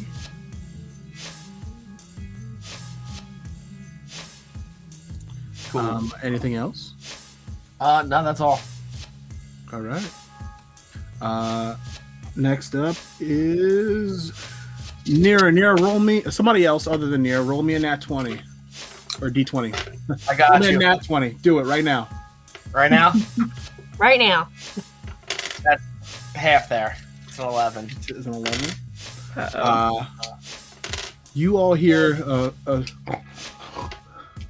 rumbling and then followed by. But you hear a stirring. Nira, that's you. Okay. There's one guy So up what on is you. it? There's one guy up on Bosco. I'm gonna use produce flame on the guy in front of me. Give me an attack roll. Fuck me. It's not one. You somehow shoot flame. It just like appears behind this person's face. Like, he's like Start like slapping my hand, like bite this working. magic. Do magic. Matari, that's you.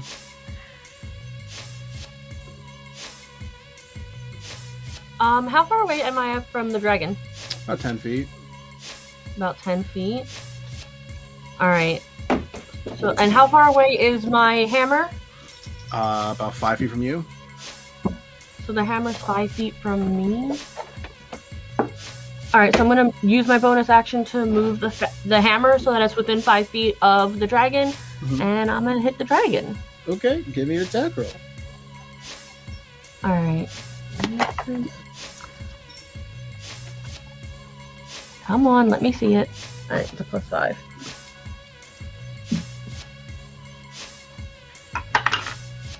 It's a 21. 21 hit. 21. Sweet. 1d8 +3. 5 damage.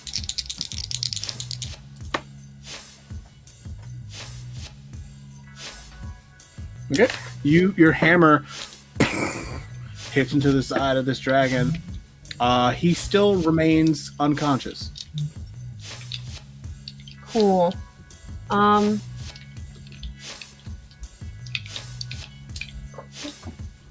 also going to cast Guiding Bolt again at a 2nd level.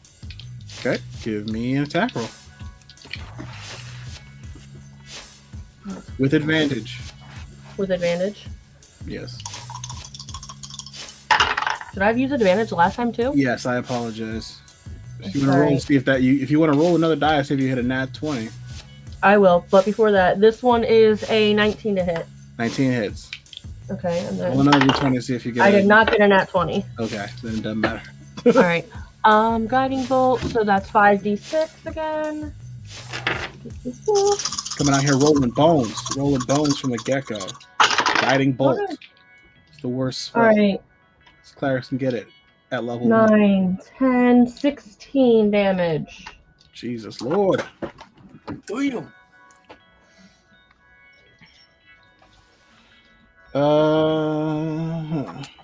And that's what my turn is going to be. Well, that D20's gone forever. What did go under the bed? It went under the desk. Yeah, that's a lot of damage. You shoot radiant light at this dragon. He remains unconscious. Do you do anything else? Is there anything else you can do? No. All right. That is Tari. Next up is Felix. Felix, the two dudes near where you are, one of them is badly hurt, and the other one's all right. All right. Can I dual wield my sickle and the dagger, or no?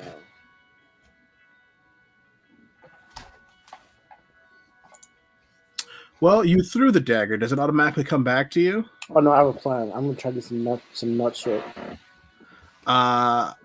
If you can somehow get it, I'll allow you, but it is currently clattered on the ground. Okay, here's what I'm gonna do. It's gonna be a number of rolls, I'm sure, but hey, that's show business, baby. I'm gonna try and run with my sickle out, and I'm going to try and slide and hit someone with my sickle in the right hand, grab my dagger in the left hand, and stab backwards and stab the guy behind me to the left. So you were gonna run with your sickle out.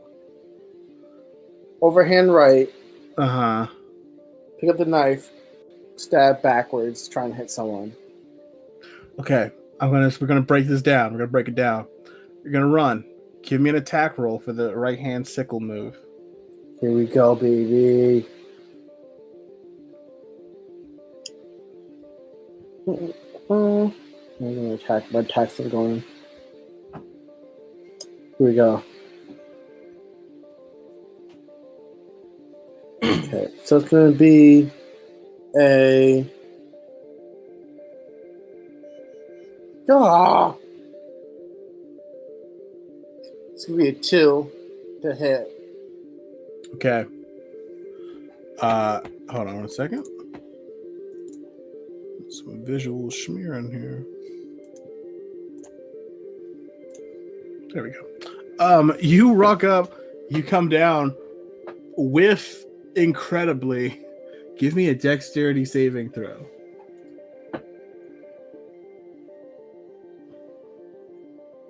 20.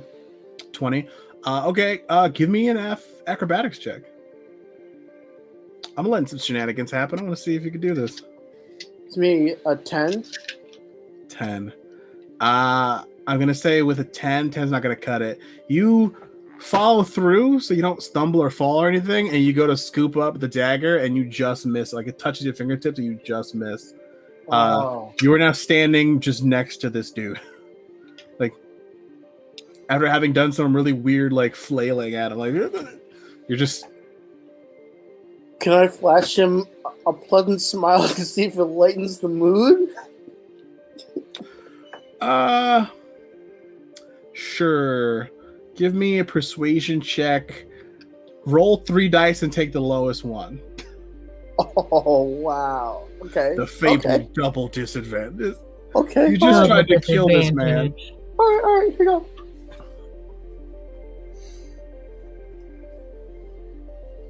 Oh, Eric, you might. Oh, Eric, I got a 21, an 18, and a 14. 14? Mm-hmm. Okay. 14. You flash a smile. This dude looks at you and just like grips his sword tight, fully intent on trying to stab you. Next up is those two guys, and the one guy is fully gonna swing at you. That's 22 to hit. He only does 3 damage. The other one is going to swing at 1, 2, Bosco, 3, 4. That's Nira. That doesn't hit because you still have. He misses. He whiffs his swing. Next up is Bosco. That's you. You. All right, so I still got that guy in front of me, right? Yeah. Cool. I'm swinging at him. And that is another 15. That hits. Yes. And that is 14 damage.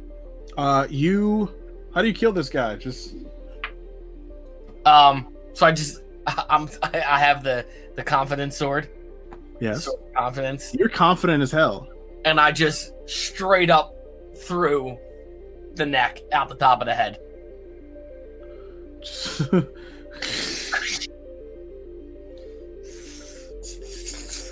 There's Pretty this much. dude who's way taller than you. Is just Tarantino movie. Yeah, you kill this dude. He's so dead. Do you do anything else? And then I head towards the dragon. So we're heading towards the dragon. Okay. Next up is Nira. Whoever's next in the roll, so that's Felix or Matari. Give me a D20 roll. You want? I'll do it. Okay. Okay, let's see. Come on, digital dice. Oh my god. That's a 2. That's a 2. You say 2, you immediately hear.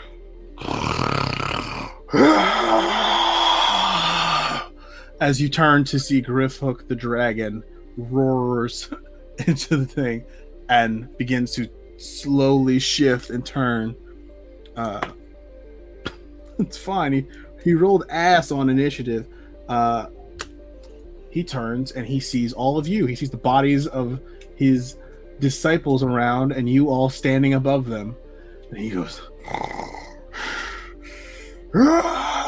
and goes to a blind rage and attacks you all. Matari is just like, fuck. You are closest, so he is the... Yes, you are. Fuck. Okay, Nira, you're he's lovingly crossed out Trogdor and written Griffhook the Burninator. It's amazing. I don't know what to do.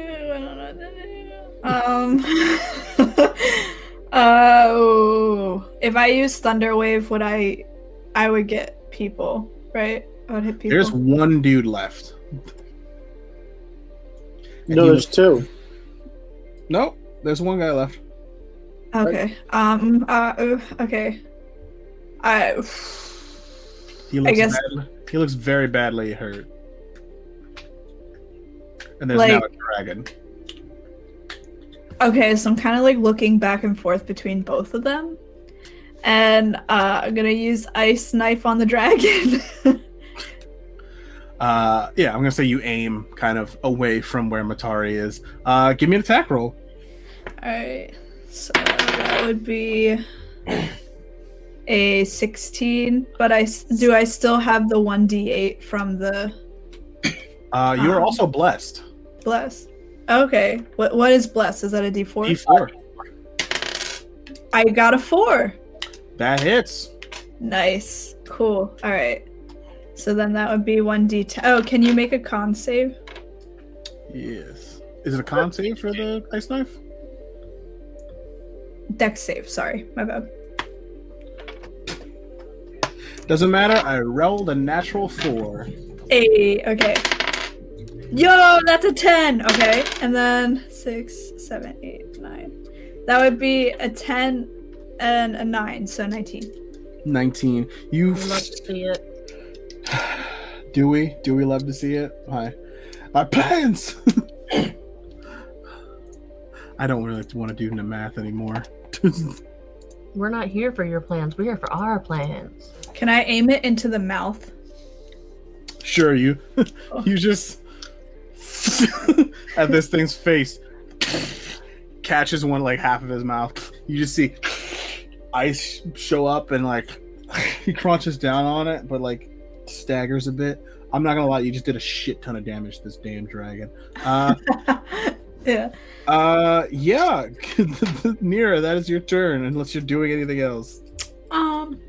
Not right now. How's everybody looking health wise? not so great. I'm at 13. I'm at 42. I've been hit 24. one time. I've also only been Yes, hit you have once. been hit. Yeah. Next up is Wait. Matari.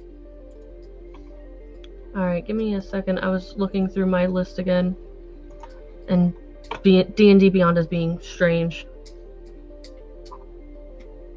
All right. I am going to try to hit him with my hammer, Okay. and and he's awake now, so it's just a regular D20 roll, correct? Yes. Cool. He's awake and he's pissed. Yeah. No. That's not gonna hit. I rolled just- a 2.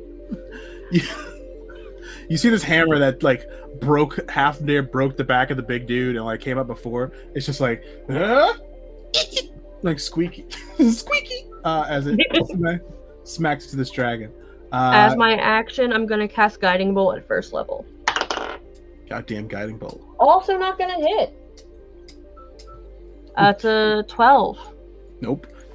Yeah. Squeaky. Like for one, Matara, you just like start going like okay, and nothing happens. You look at this dragon like.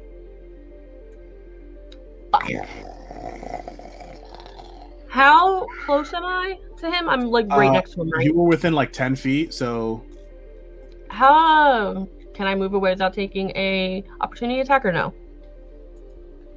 Okay, cool. How far away is Nira? like 15 feet from you. Can I tell that she's hurt? Give me a perception check. Cool. Nope. It's a 4. There's Nira. All right, I'm just gonna back up towards them anyway and take the opportunity attack. Still wait. What is your? He rolled a 16. I have 13. I'm gonna Hellish Rebuke. Sick. All right, he's gonna roll damage first.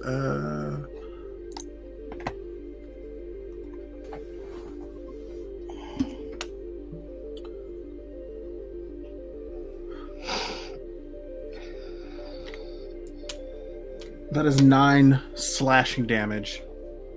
Okay. What is that? A dex save? Yeah. Yeah, dex save of 11. I rolled 11 on the die. Damn it. It's half on a save, I think. Is it? It takes fire damage. Oh, cool, sweet. All right. 3d10. I was very upset for a second. Now I'm not so upset. Where are my d10s? They're hiding. 1. The spaceships. It's the 2. spaceships. Yeah, I know it's the spaceships, but all I could see was the hundreds.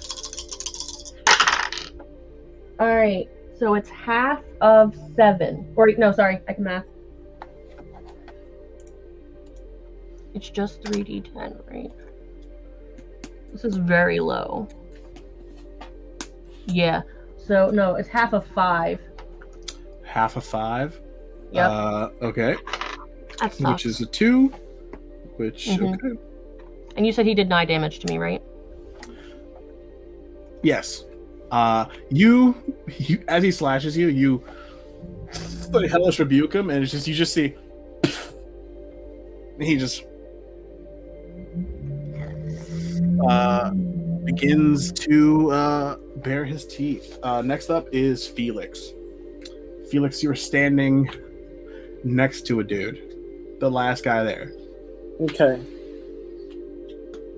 Question. Yes. Am I able... You know what? This is completely insane, but I'm going to go for it. Tell me if I'm crazy. Can I thunderwave myself onto said dragon?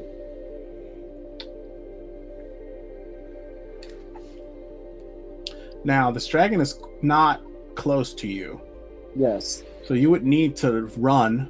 I'm going to need a running start anyway. You would need to. I'm trying, like me. So I need you to know something about me as a DM. I don't like saying no if it's something that sounds cool. This sounds cool.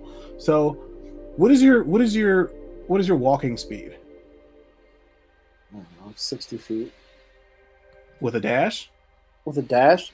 With a dash? Let me check. It's got to be like your walking speed can't be higher than probably not higher than 30 feet. You're a 4th level bard. been a while since 4th level. I don't know where that'd be. So I'm looking out to see.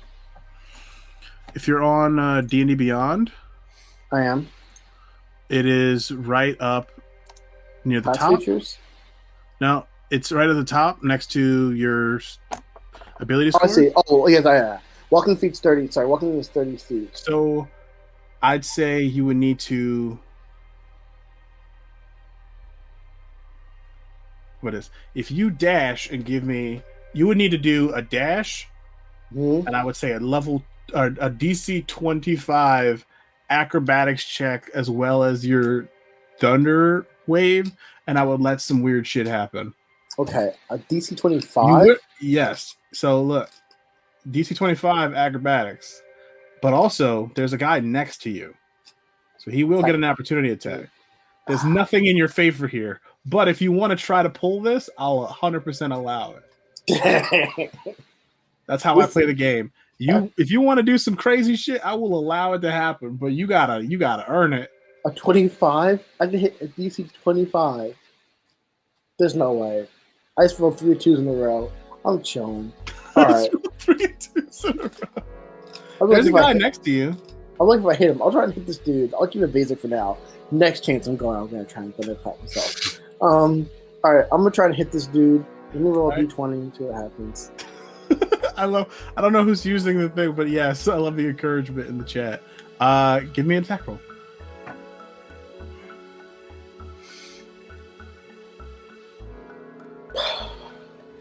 It's an 11. 11 total. 11 total does not hit this guy. Didn't think it would. Okay. All right. I'm gonna back out of striking range of this dude then. He is going to get attack of opportunity on you if you back away from him. I'm gonna stay right where I am. Okay. After Felix, that is this last zealot. I'm gonna just make it attack. I'm gonna make a roll to see if he's scared enough of the dragon to run away. No, he's not scared enough of the dragon. He is the most confident man in the world. He is going to attack Felix, who's right next to him. But he doesn't hit. He misses. Next up is Bosco. All right. I'm gonna look over at Nira and be like, "Are you okay?" I think I can manage. I think I got this. Okay. I'm gonna go up to the dragon and I'm going to Fully run up to the dragon. What's your speed? 25? 25. You can Can I reach make the dragon. Yeah, you're good. All right.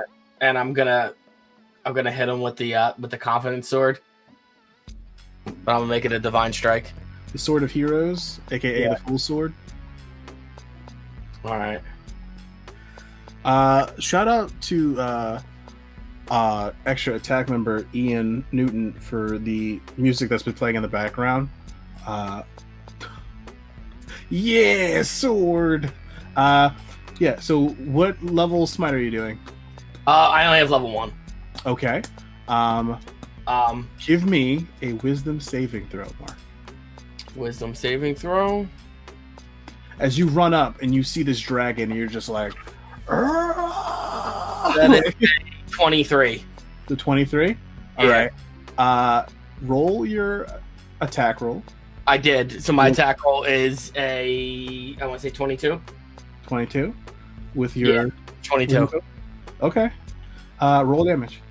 All right, and that would be that's the extra is 2d8. So it's 1d10, 2d8. All right, 2d8 pyramid looking dudes.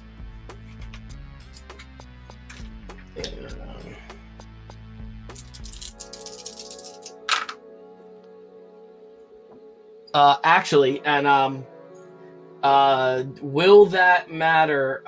Great weapon fighting. I can reroll 1s and 2s. Yes. Okay. Reroll this one. Cool. That is going to be 10, 14 plus 4. So it's 18 damage. 18 damage? Okay. And some of that is radiant damage. You do 18 damage to this thing. With a 23 on your wisdom saving throw. Bosco, you can kill this dragon. Bosco, you can do it. You can do it right now. Bosco, make another attack roll. Okay. That is going to be a 17. 17 does not hit. Son of a bitch. You see, you were filled with so much confidence. You're just like, yes, yes. And you go for like this cheeky extra swing, and you just blow it. Damn it. I was like, part of me was just like, if he misses, it's hilarious. But if he crits, it's also hilarious. Next up is Nira. That's you. All right. I'm kind of like thinking back and forth. I'm like, do I cure myself or do I just go for the dragon? So you kind of have this like minute, like, what am I gonna do? I'm gonna use Ice Knife, my last first level slot. Just like fuck the cure wounds. Woo! Fuck the healing spells. Let's go. Give me that attack roll. Cool. Do I still get the D4 or from Bless? Yep. Okay. He hasn't lost it. So that would be an 18 to hit. An 18 just hits. Oh, thank God. Grip Hook the Oppressor is just hit with an 18. Oh, and then can you make a dex save? Alright, let's see.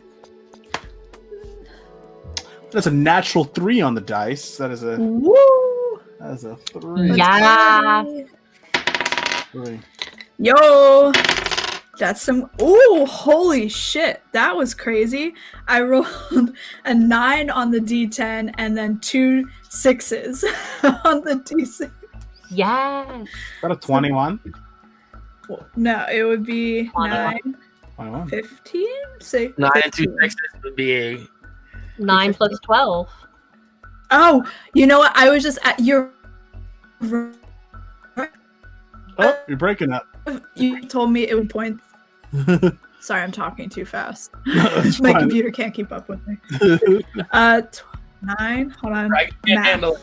That is a 21. Wait, let 21. me double check with my calculator. 21. 9 plus 12. Yeah, it is 21. 21? 21. Wow, you totally called it like 5 minutes ago. I'm just so slow. You guys see Nira. Nira, you just kind of like think about it. You're like, you put your hands out and you're like, I can cure myself. I can attack this dragon. I can cure myself or attack this dragon. And you just go, fuck it. Fling this knife thing. It lands on the dragon. Blows up again because he's fucking rolling ass. You see Griffhook goes from being like still just as much, but now he's just like, he like comes down onto like his front legs, just like, and looks really messed up after all of you have attacked him. Sans Felix, unfortunately, but you know, Felix has been doing nothing but supporting you guys, making sure that these guys over here are occupied. After that, it is Matari. Let's go. I have a question. Yes. What does it mean if someone has vulnerability? Does that mean that my damage is doubled? If someone is vulnerable to something, the damage they take is doubled. All right. If they have resistance, it's halved. Okay. I'm gonna channel divinity, path to the grave. So it says the next time you're an ally of yours hits the cursed creature with an attack, the creature has vulnerability on all of that attack's damage. And then the curse ends. Okay. ouch. Yeah, using Channel Divinity. Yep, I only have one use of it, so one of us is going to be able to hopefully get it. It doesn't say how long it lasts, it just says until someone hits, it seems like, and then it ends. Path of the Grave. As an action, you choose one creature you can see within 30 feet of you, cursing it to the end of your next turn. Until the end of your next turn. The next time you or your ally hit the cursed creature with an attack, the creature has vulnerability to all of that attack's damage, and then the curse ends. Yep. To the end of your next turn. So it's an action? It is an action. It's you're doing a setup for someone else. No, that's fine. I just wanted to make sure, because I didn't read the action part. So, since that's an action, I'd rather wait to do that until after I try to hit him with my spiritual weapon then. I mean, you if you do your action, the next attack... Sorry. The next attack is you. Yeah, that's what I was saying. I wanted to do it before... Like, I want to do my attack and then make it so that hopefully someone else can do more damage. Okay. Alright, so this is a +5. Where is the dice? Ooh! That probably would have been good then. That's a nat 20. It's only 2d8.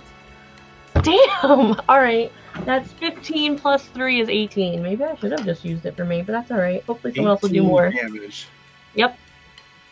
Matari, how do you kill Griffhook the Oppressor? What? Well, I'm gonna beat the shit out of him with my hammer.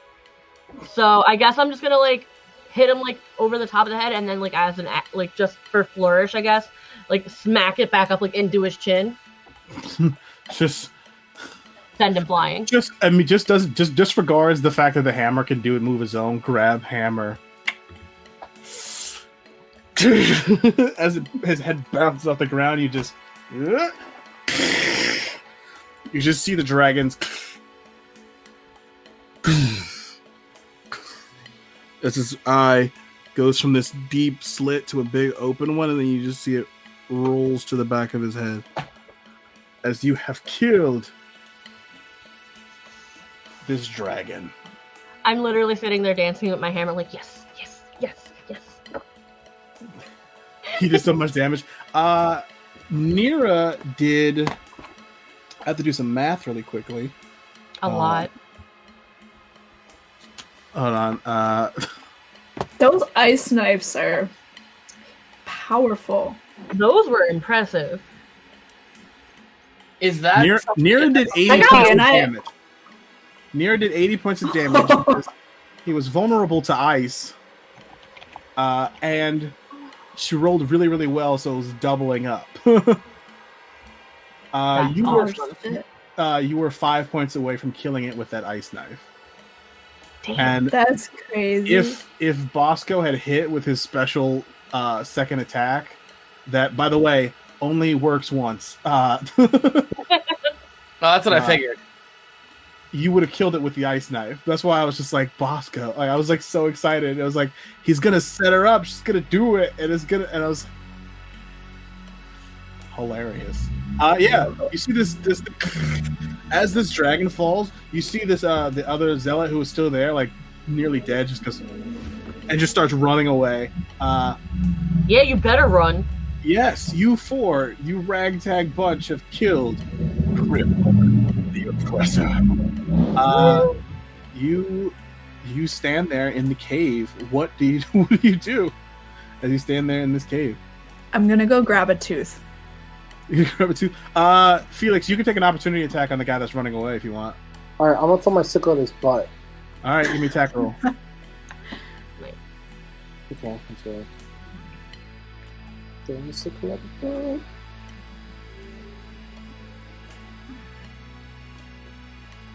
All right, that's gonna be a 13. A 13 misses. Well, it's for posterity more than anything else. Honestly, you graze his ass on his way out. Just I gently graze it. Gently graze it. It's going to be uncomfortable to sit for quite some time. Good. Perfect. You grab a tooth from Griffhook the Oppressor. You guys do anything else?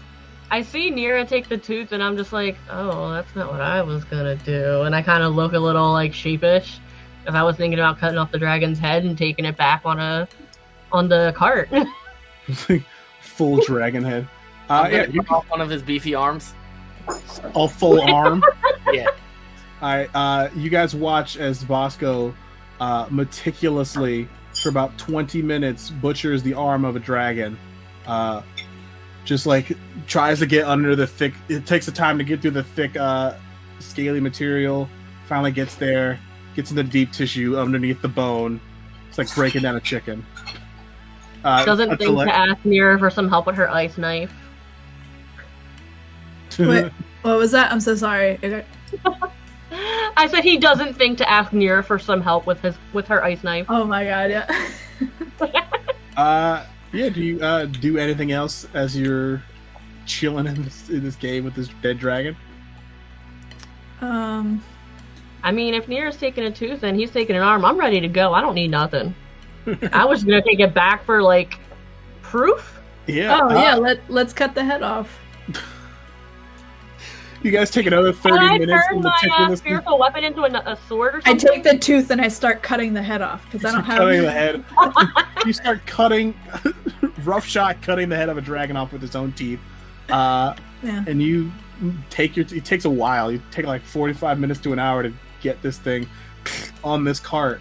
As I'm like hacking into the dragon, or I have my sword hacking into the dragon, I'm like, guys, maybe by the time we get back, the party will be over, and then it won't be such a downer. True. I mean, to be fair, they'll be happy, but yeah. The best wedding present. Your freedom. Freedom. You guys start heading. You start headed out of the cave. As you head out of the cave, you step over the bodies of all these zealots, including the big zealot with the mask on. Yo, is that one zealot that I'm not unconscious still there or no? Nah, everybody's dead. But he was sitting outside of a tree. Huh? The one that we get. Oh yes, he's there. Is he still there? Anything else? Do you do anything else to the zealots as you exit the cave, or are you just like, all right, sucks to suck, bye? I think unless they're trying to attack us, I'm just gonna keep No, they're going. all dead. Oh, even the ones who ran away? The ones who are they ran not away near? are just gone. Okay. Yeah, you Not guys make your way. You make your way back, and you see that one guy in the rows just laying there, just fully unconscious still. Nira's gonna get on top of You smack him away. Oh, please finish that. Yeah. Just give me an attack roll. Wait, before you attack him, can you put the dragon in front of his face? Just to hold the dragon head in front of him so when he wakes up, he's like, oh my Yeah. god. Head. So you're on Yeah, the it's on the funny. cart. What'd you get? You can turn it. Oh, okay. I got a 16. Yeah, that definitely is. Just his cock back. You like aggressively. You like grab some hair to get hold steady, and ah! He sees you standing there. You got a strong hand. What can I say? Keeping that pimp hand strong. Yeah, you stand there above this guy. Do you say or do anything? He's just like, what's going on? Oh! He just sees the head of a dragon. One big fang missing. I'm just gonna slap him again and say, "Help us carry this down the hill." It's like, okay. Sorry. He's like, he's just so like ghost. It begins to help you carry the cart back down. I look at him happily and I'm like, at least now you can go to the wedding. There should be a reception. I can go to the wedding. He's still like, he doesn't know who you guys are, so he's just like, after about 5 to 6, 7 minutes or so, just carrying this cart to town, you arrive out in the middle of the town outside of the Speedy Pour. Is anyone? You see the door still open. You can hear music playing. I'm gonna blow into the tooth. I guess it wouldn't be hollow, just to make a noise. I'm just gonna shout, "Hey, Clifton!" I'm actually wearing the robe because I really like it. Oh yeah, I didn't take mine I off. am just legit still in the robe. Yeah, you just see Clifton like there's like a good 2.5 minutes of you just seeing this man start making his way to the door. Like, you could clearly see him come into the door, but you could clearly see that he hasn't looked out of it. He's just trying to walk. And then he gets there, and then there's this moment where the stick drops, and he falls down to his knees, and he sees you four standing there, just with the head of Griffhook the Oppressor, the dragon that has run rampant on this town for nearly a century. As he comes out, I'm gonna make sure to take my hood off. Like, it's us. Hi. We did it. You sit there with this dragon, and you're just like, and I'm like, I was trying to think if there's anything else I want to say. I genuinely don't have anything to wrap this up because you've all chosen the weirdest opportunities to ta-da. Just Ev in the chat, ta-da. And that is where we will end. So you need to kill a dragon. With you, Do we get the treasure? huh? I'm saying you receive a chest full of gold and platinum. The head of a fire-breathing dragon, one of its teeth, and one of its chunky arms for, I'm assuming, to eat later, based on what clues I was taking from Mark. Actually, I was just going off the jog door, having that one beefy arm. It's one beefy arm. God. Just one. Throw one of those beefy arms. Yes, that's the end of this very weird path you took in this one shot that I wrote, which is always funny. I high-five Nira after we get the gold and stuff. I'm like, yeah. You high five and it's just freeze frame. And then you stay that way until the next time you play D&D. 30 minutes. Yeah. Just here forever. Thank you so much, guys, for playing my weird one-page one-shot. I hope you had a good time. Thanks for choosing us to Great, play. that was a good one. I'm going to transition over to... Hold up. Here we go. Here we are. Yeah, thank you for playing. Joining me for my big 80s ending vibe from all the one-shots. Absolutely. For joining me on this weird tangent one-shot of insanity. I had a great time. I hope you had a good time. It was good. If you guys want to plug anything, now is the time. Let's start with Matt. You want to plug anything?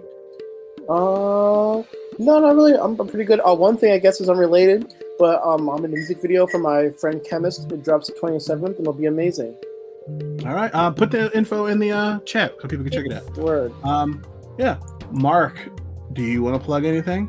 Yeah, you guys can follow me on Twitch at Dr. Soundcheck.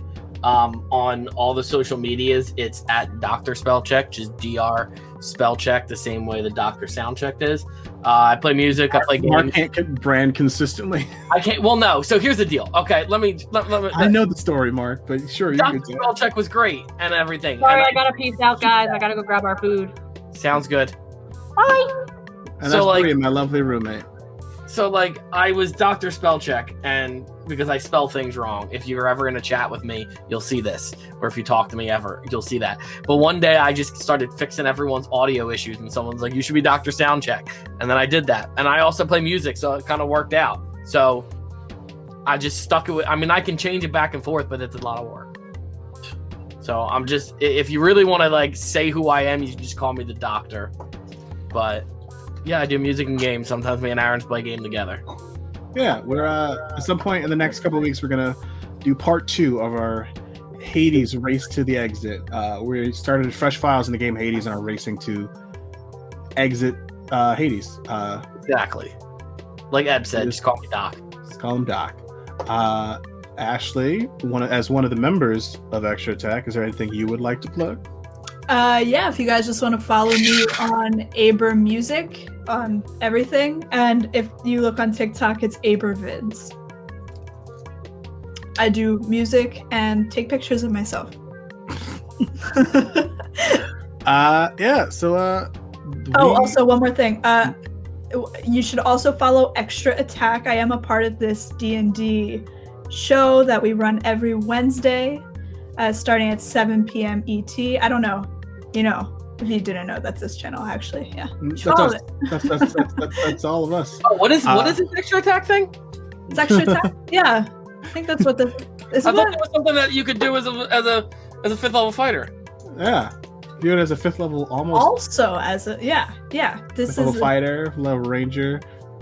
Did we mention we're D&D nerds? I don't think we mentioned that. Oh, what's D&D?